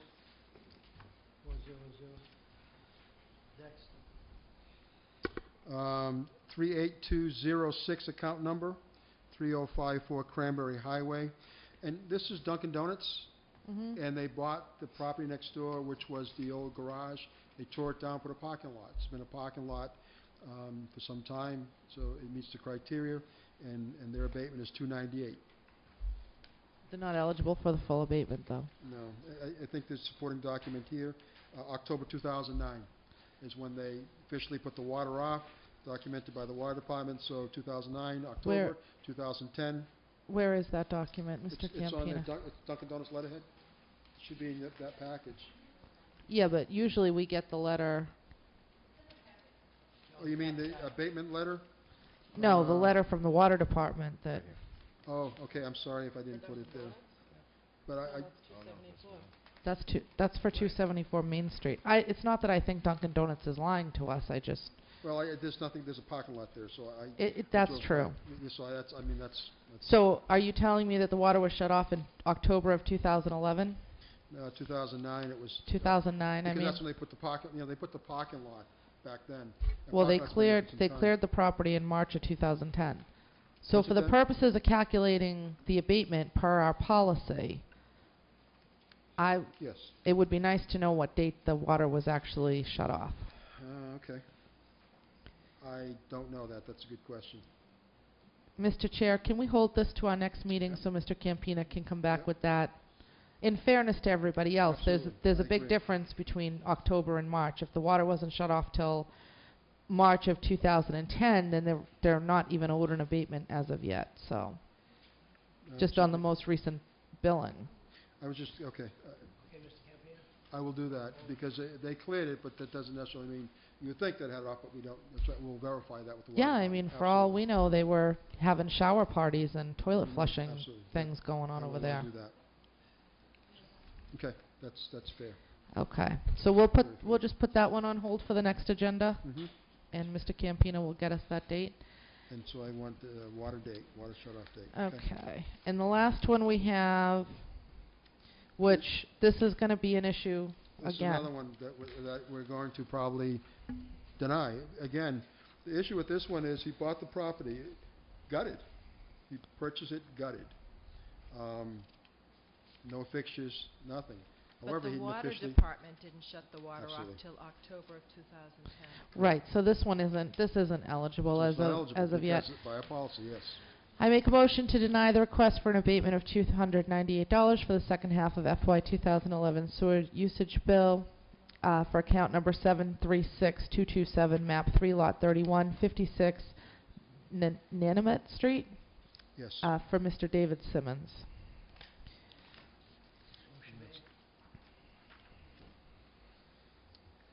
Nobody's... Second. Oh, thank you. Motion made and second. All in favor? Aye. All opposed? 400. Before Mr. Campina leaves, Mr. Chair, I'm concerned about the motion that was made because, and I apologize, Selectman Winslow, but I could swear you said 18 for the address for Rosemary. Okay. She did, but I don't know if I didn't hear that. And the you made that address is correction. 1B. Yes, 1B. So I wonder if, but I see where it says 18 Rosemary Lane on the letterhead, but the actual property address, isn't it 1B? 1B. Because on this letter, it's sewer development fee 18 Rosemary Lane, and then there's map and lot number. And then on this other document that we have that's dated May 31st, it has the same lot number but the address is 1B. 1B. So, what's your pleasure? I think you questioned it at the time of the motion, and I said 1B while we were. It's a, I don't think it's, Well, we can redo the motion, but I don't think it's going to change. I don't think it'll be necessary to redo it, because if Mr. Campina has all the information in front of him. So But whatever, it's whatever going it is, to an it- attorney. Huh? It's going to an attorney at closing, so I'd just like to have this kind of all the i's dotted, t's crossed. I would suggest, as long as the letter that comes out of the town hall from the selectman's office, or that states that the motion to not Could waive the Could fee we is restate proper. Could we just restate the motion? Yeah, Okay, go ahead. you wanna- We can just withdraw our vote. And go ahead. No, because you have it right in front of you, so you can. Oh, so you want me yeah. to state the motion? Let's see. First, we're going to need a vote. Okay. To rescind So- the first one. Oh, we need a vote to rescind the first one. So I make a motion to rescind the first motion for 18 Rosemary Lane. Second. Motion made, second to rescind. All in favor? Aye. Aye. All opposed? No. Okay. Mr. Bagley. So we need a motion to accept the sewer development fee in the amount of $15,010 for 1B Rosemary's Lane, map 47, lot 1089A1, Wareham, Mass.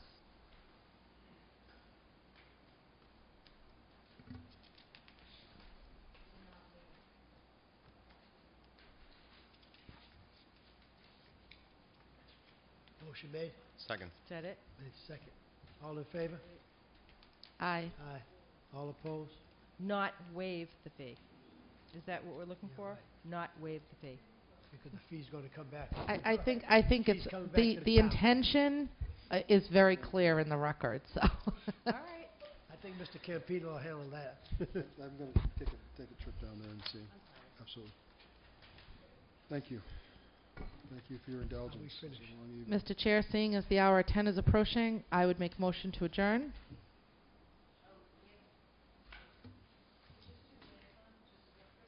Okay, sure can. We got a couple more minutes. You want to hold up on that? Liaison report? Well, I would make a motion to go past the hour at 10. No? Well, Go ahead. Board of Health is meeting tomorrow 4 o'clock.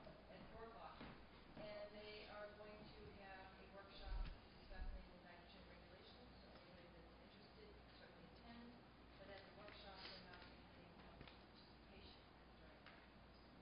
I also wanted to request that we have capital planning come before the board at some point to discuss, since we have some fiscal restraints it would be nice to come, to have them come and have a conversation.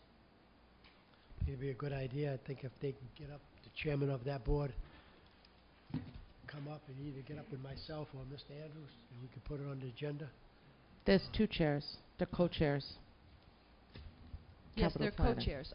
Mr. Slavin and Mr. Trudell Right. are co-chairs. Mhm. Wow. Whoever's Yes, available. wants to come up, will come up and... Mr. Slavin was here. Anything else? I don't think so, Mr. Chair. But I'm the liaison to capital planning. They have a meeting. Just with the finance committee, I've been attending the meetings regularly with Mr. Cruz, and I'd like to. They had made a very good suggestion, which has also been identified in the Mass DOR report, and that is to form an audit committee. And I'd like to schedule a discussion with the Board of Selectmen, maybe invite the finance committee to attend, and have a discussion about actually putting that in place. Mr. Andrews also thinks it's a good idea. I've had a discussion with him for the Okay, now, 2011 okay. audit. So you wanted to have a special meeting just with two boards? I don't think maybe it could be, we could certainly talk with them. I think it could be something as simple as, having the chairman of the finance committee come before the board and just have a conversation. Okay, so I think they're going to have a change of the guards next month, so you want to put it off to next month? Or do you think it needs to be, because right now they're going to be voting on new chairs? I know that our agendas are getting pretty full, and I'm certainly open to meeting, on a weekly basis, even if it's for workshops in the coming weeks to make sure that we get some of the town's business completed. Okay, at the next meeting, why don't we get together with them and find out how they want to work, and then we'll both work together and set something up. Okay, but would that be on the meeting for the 21st, Mr. Chairman? Well, if it isn't, then we can go with one of their meetings. If we don't do it on our regular meeting, we can go to their meeting and have the same topic of conversation. Okay. Whether it's here or whether it's there, it's going to be between the two boards. Okay. The Plymouth County Advisory Board will be meeting this Thursday in Middleborough at the Middleborough Town Hall. And I think it's at 7, sign-in 7:30, sign-in 7 o'clock, 7:30 the meeting starts. The Marilyn Fields from the Recycling Committee sent an email about one of the volunteers at the recycling center who's not an actual Wareham resident, and was wondering about the potential of appointing this individual to the Recycling Committee, since they do have several openings, and because this individual spends a great deal of time volunteering down at the recycling center. I didn't notice that any response had gone out to her, so just wanted to find out. I'm assuming that you're going to respond to that, right, Mr. Cruz? Well, I want to have Mark check the... Mr. Chair, I believe the selectmen, there's policy unless there's an exception made in the bylaws or in the policy, and I'm not sure that there is one. Well, I'm aware of that, but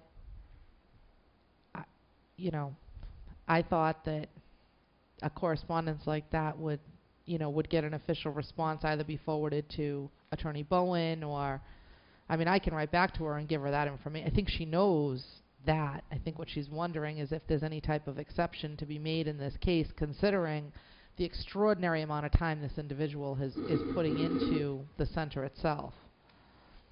Well, I think I'll have... Mr. Chairman, if I may. Do you have it in front of you? I do. Article 2, Section 3 pretty much states that members of boards and committees, there is a residency requirement. And that's in the Can you say a little louder? I didn't hear. The Article 2, Section 3 of the town bylaws state that there is a residency requirement for boards and committees. And they have to be a town resident. Sure, I can town residency, right? I can read the article if you like. Well, we'll just have Mr. Andrews write a reply to that, to Marilyn Fields. Any other reports? Sorry, go ahead. The Capital Planning Committee is apparently meeting on Thursday this week.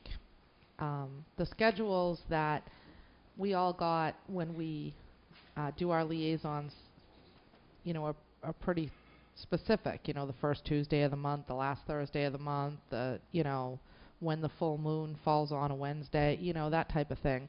But these meetings seem to be kind of floating around from... So I thought it was Wednesday. Good thing I looked at the agenda. It's actually Thursday. But I don't know if there's anything that we necessarily can do about that, but it would be nice if the committees could try and stick to that. Mr. Chair, they had been meeting Wednesdays because I've gone to them, and they had changed it from Thursdays to Wednesdays, and Mr. Andrews, who by charter is supposed to be part of the capital planning, is unable to attend because he has his leadership meetings then.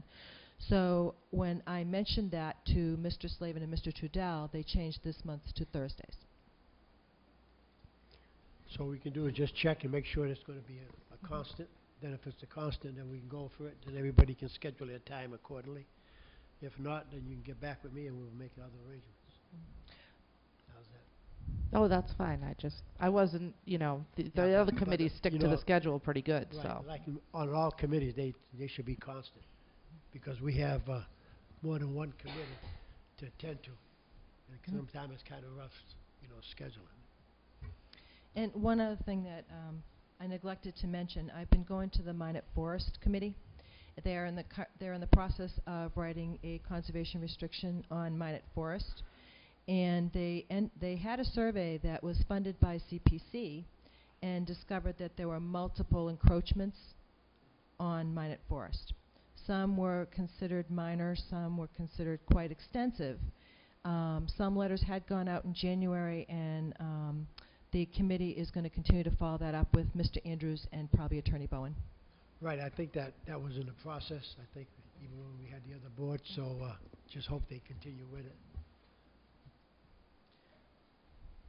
Mr. Chair, unless you have something, motion don't to have adjourn? Second. Motion made, second to adjourn, all in favor? Aye. Aye. All opposed? Don't forget I to haven't signed sign anything.